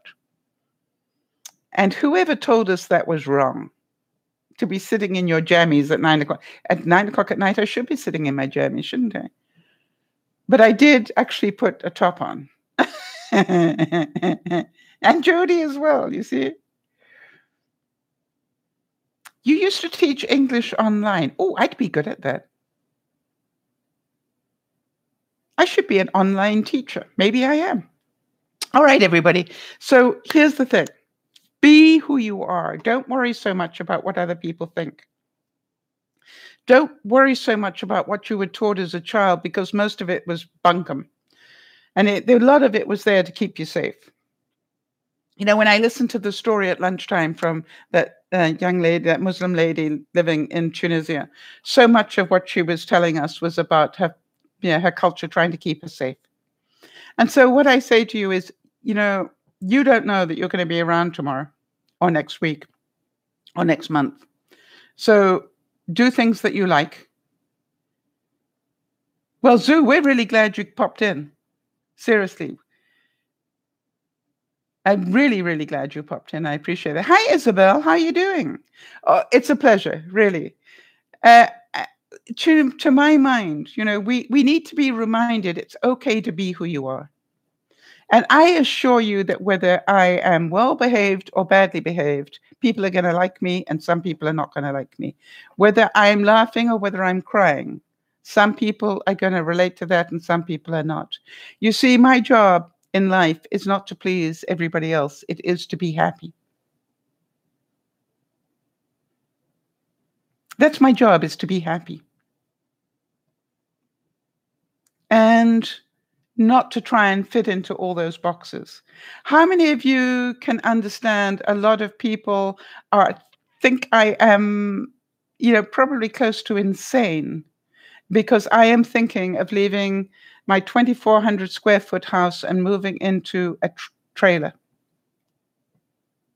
And I'm very close to doing that deal. I probably will do the deal next week, but I won't move until the spring. But you understand how many people will judge me for that. But here is the thing. I think I'll be happy. I want to lower my carbon footprint. I want to see if I can live in 500 square feet. I think I can. The problem is letting go of the stuff. And it's stuff I really probably don't need. Right? It's stuff I have accumulated because I have 2,400 square feet. Does that make sense?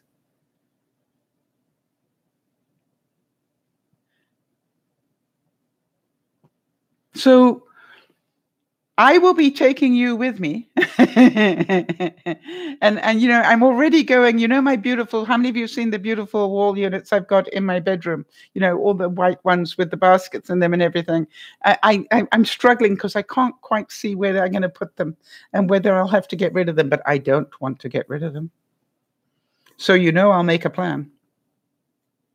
This is the whole thing. If you know me well, you will know, even if it looks impossible, I will make a plan, because if I love them enough, I will make a plan to keep them. And I was saying at lunchtime, listen to this one. I thought you guys would probably appreciate this. I've got a beautiful fridge, French door fridge with all the lights, bells and whistles. And I'm going to be going down to, probably half that size at most. And so what I've started to do, Sue, think about this. I've started to put empty milk containers in my fridge to take up the space. I want to try and teach myself to only use half of my fridge. And I've got a few months to do it, to train myself. I don't need to fill up this fridge. I only got to use half of it. This weekend, I'm on Sunday going to try and throw out a lot of stuff in my freezer. One of my 2 freezers. It's just like, how much is in there that I haven't seen for a year? So there you go. Less is more. And what the saddest thing of all is I've been hucking stuff downstairs into my garage. And what I realize, to my horror, because it's true, what is still upstairs is probably all I'm going to take with me. And everything that's downstairs in my garage, everything that's downstairs, right, is probably going to end up being thrown away. A lifetime of stuff. A full garage of boxes of stuff. But I won't throw it away for a year. And the reason is because I want to make sure, right? I want to make sure that I don't go stir crazy in 500 square feet. That first winter, a winter in the Pacific Northwest. Am I scared to start over? Yes, a little bit. A little bit scared, yes. Because I've started over so many times, Beth. I was born in Holland, and then I started over in England. And then I started over again when I went to Africa. And then I started all over again. I came to Canada with a suitcase, you know what I mean? And so to do, when I think of that, I arrived with a suitcase and look what I've accumulated since then over the 30 years. And now to be getting rid of most of it. Very cathartic, actually, Christy. I'm aware of that. I'm certain I will love it when I go to dust, or clean the floor, going, that's all there is? Yay. But you know what I really thought about, Christy? I've been really studying my life. What will I not be sorry to let go of? I won't be sorry to let go of gardening, of, things like that. I won't be sorry to let go of trying to keep heat the whole house. I won't be, because I'll be actually trying to heat 500 square feet. That's nearly my bedroom, right? My bedroom is 18 feet by 14. Right? That's 200 and something.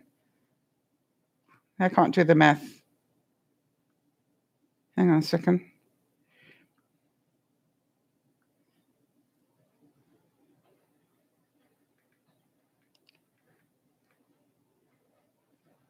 So, got a stupid ad in the way of the answer.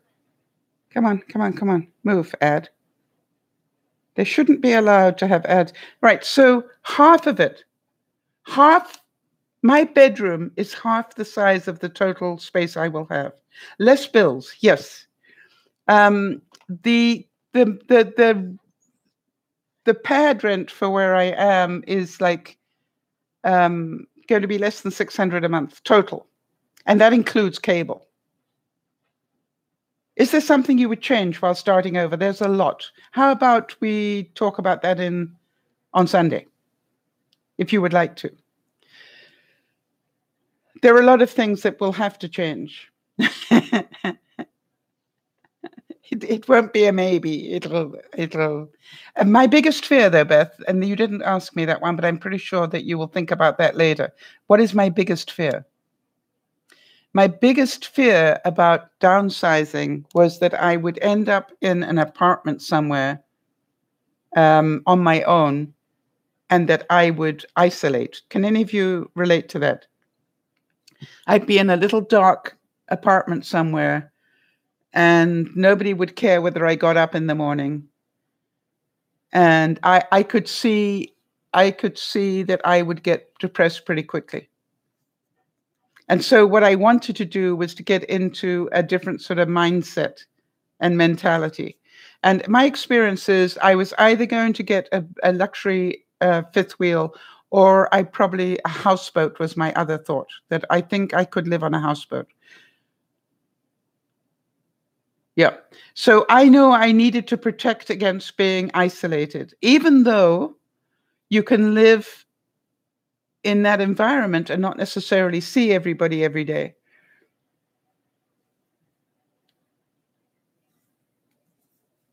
Yeah, there's part of me that always wanted a houseboat. You know something, Beth, and I know that you guys will be there for me, and I know you guys will, travel with me as I make this decision. I'm about to put down the deposit. And once I've done that, that's locked in then. Yes, but the difference in gardening, it's the same thing, Zoo. The reason I love the unit that I've been to see is because it's a big unit. but it also has a completely decked area next to it. It's got an addition to it, so it's got an extra room on it, and it's got the whole of the grass area has been decked with built-in planter boxes and things. So it has got just enough garden to put the peonies in and the things that I enjoy, maybe a rose bush or two, and my strawberries, very important to me. But, it's not too big that it's going to be difficult for me. And planter boxes are high, so it's not going to be hard on my back. Oh, a tip for the day, guys, for those of you who are still with me. I'd like to make a suggestion. For those of you who are still able to get up and do things, I'd like to make a suggestion to you. If you have, how many of you have got front load washers and dryers? Because here's what I found out this week. Instead of bending over to put things into your washer or dryer, squat down and do it. Really good exercise for your legs. And you will actually be doing exercises as you do your stuff. I now squat down to empty my dishwasher. I'm lucky enough to have a dishwasher. I don't bend over now to do that. Hi, Lauren. I don't bend over to fill it and empty it. I squat down and take things out and then get up again and do that. Does this make sense? Do leg lifts while you're cooking. Absolutely. Now, Beth, here's the trick. Last week I was talking to you about practice standing on one leg only and balancing. I found that doing that while you brush your teeth is great. So you stand on one leg while you do this, and when you change direction, stand on the other leg by itself and see if you can brush your teeth for as long as you normally would, moving from one leg to the other, but balancing on just one. So that's my tip for the day. That's what I am doing to try and keep my legs working. Jody, did you ask your therapist lady whether if increasing your heart rate would help your legs? It actually works, Christy. I'm quite surprised. I'm doing much better than I was last week. I've been really thinking a lot, Jody, about what I can do. For example, I'm looking at when I lie in bed, I think about you and I think, how can Jody do more to help her get her heart rate up, or even though she can't necessarily walk? And I was trying this, Jody, and you might want to try it, is, link your arms like this when you're in bed, put them right above your head, and then just lift your body up. Funny enough, the weight of your hands being clasped will help bring you up. And you can literally, you don't have to, even if you're sitting up in bed, try it. Listen to this. Beth wears weights while she cleans buildings. She does janitorial work, ankle weights and wrist weights. It's a total workout. Yeah, I'd love to know what your stats are. I'd love to know what your blood pressure does and your heart rate and everything. I bet you it's fascinating. Do you know how many steps you take in a day, Beth, when you're doing that? Because you must be doing a couple of miles a day every time you clean a building, at least, over and above what you do running around for your family and going to work. It must be incredible. I almost want to send you a pedometer just so I can find out, because I bet you're putting in 10,000 to 20,000 steps a day. You're getting your Fitbit for your birthday. Yay! You will love it. Which one? Do you know which one you're getting? Because they're different ones.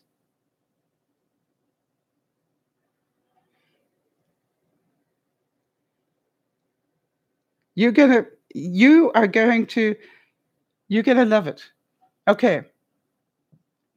I want to tell you, I resisted getting a Fitbit for 2 years or 3 years, however long I'm a slob watch. I am really glad I got the Fitbit this time, because it tells me so much more. And the biggest thing I found out is it told me a lot about my sleep that I didn't know about. just how much REM I was getting, just how much deep sleep I was getting. I needed that information. And also, it, unlike my CPAC machine, which tells me a lot of things, but it tells me how long I was wearing the mask. It doesn't tell me how deep my sleep was. I have, because it's got a, hang on a second here, Zoo. Hang on a second. Because at the back of it, all right, it's got a pulsating laser that is picking up on my blood going through my body. And obviously, when you are in deep, what sleep? Yeah, exactly.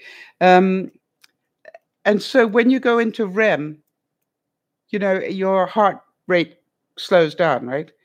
And when you go into deep sleep, it slows down even more. And so this can actually calculate that.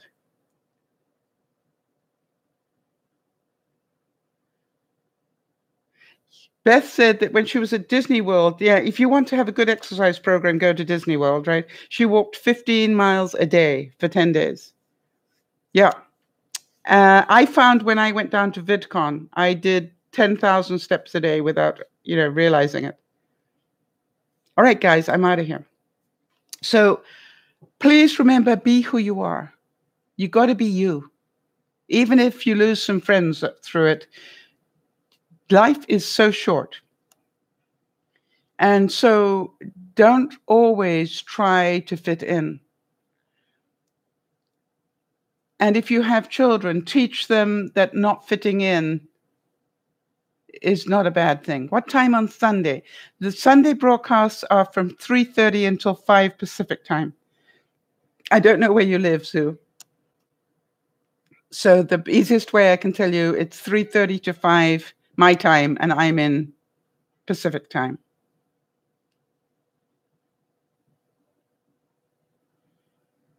You're in New York. Okay, so that would be 6:30.